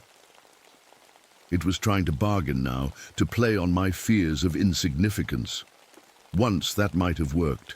Once I had craved recognition, acceptance, belonging so badly that I was willing to betray my own conscience to get it. Not anymore.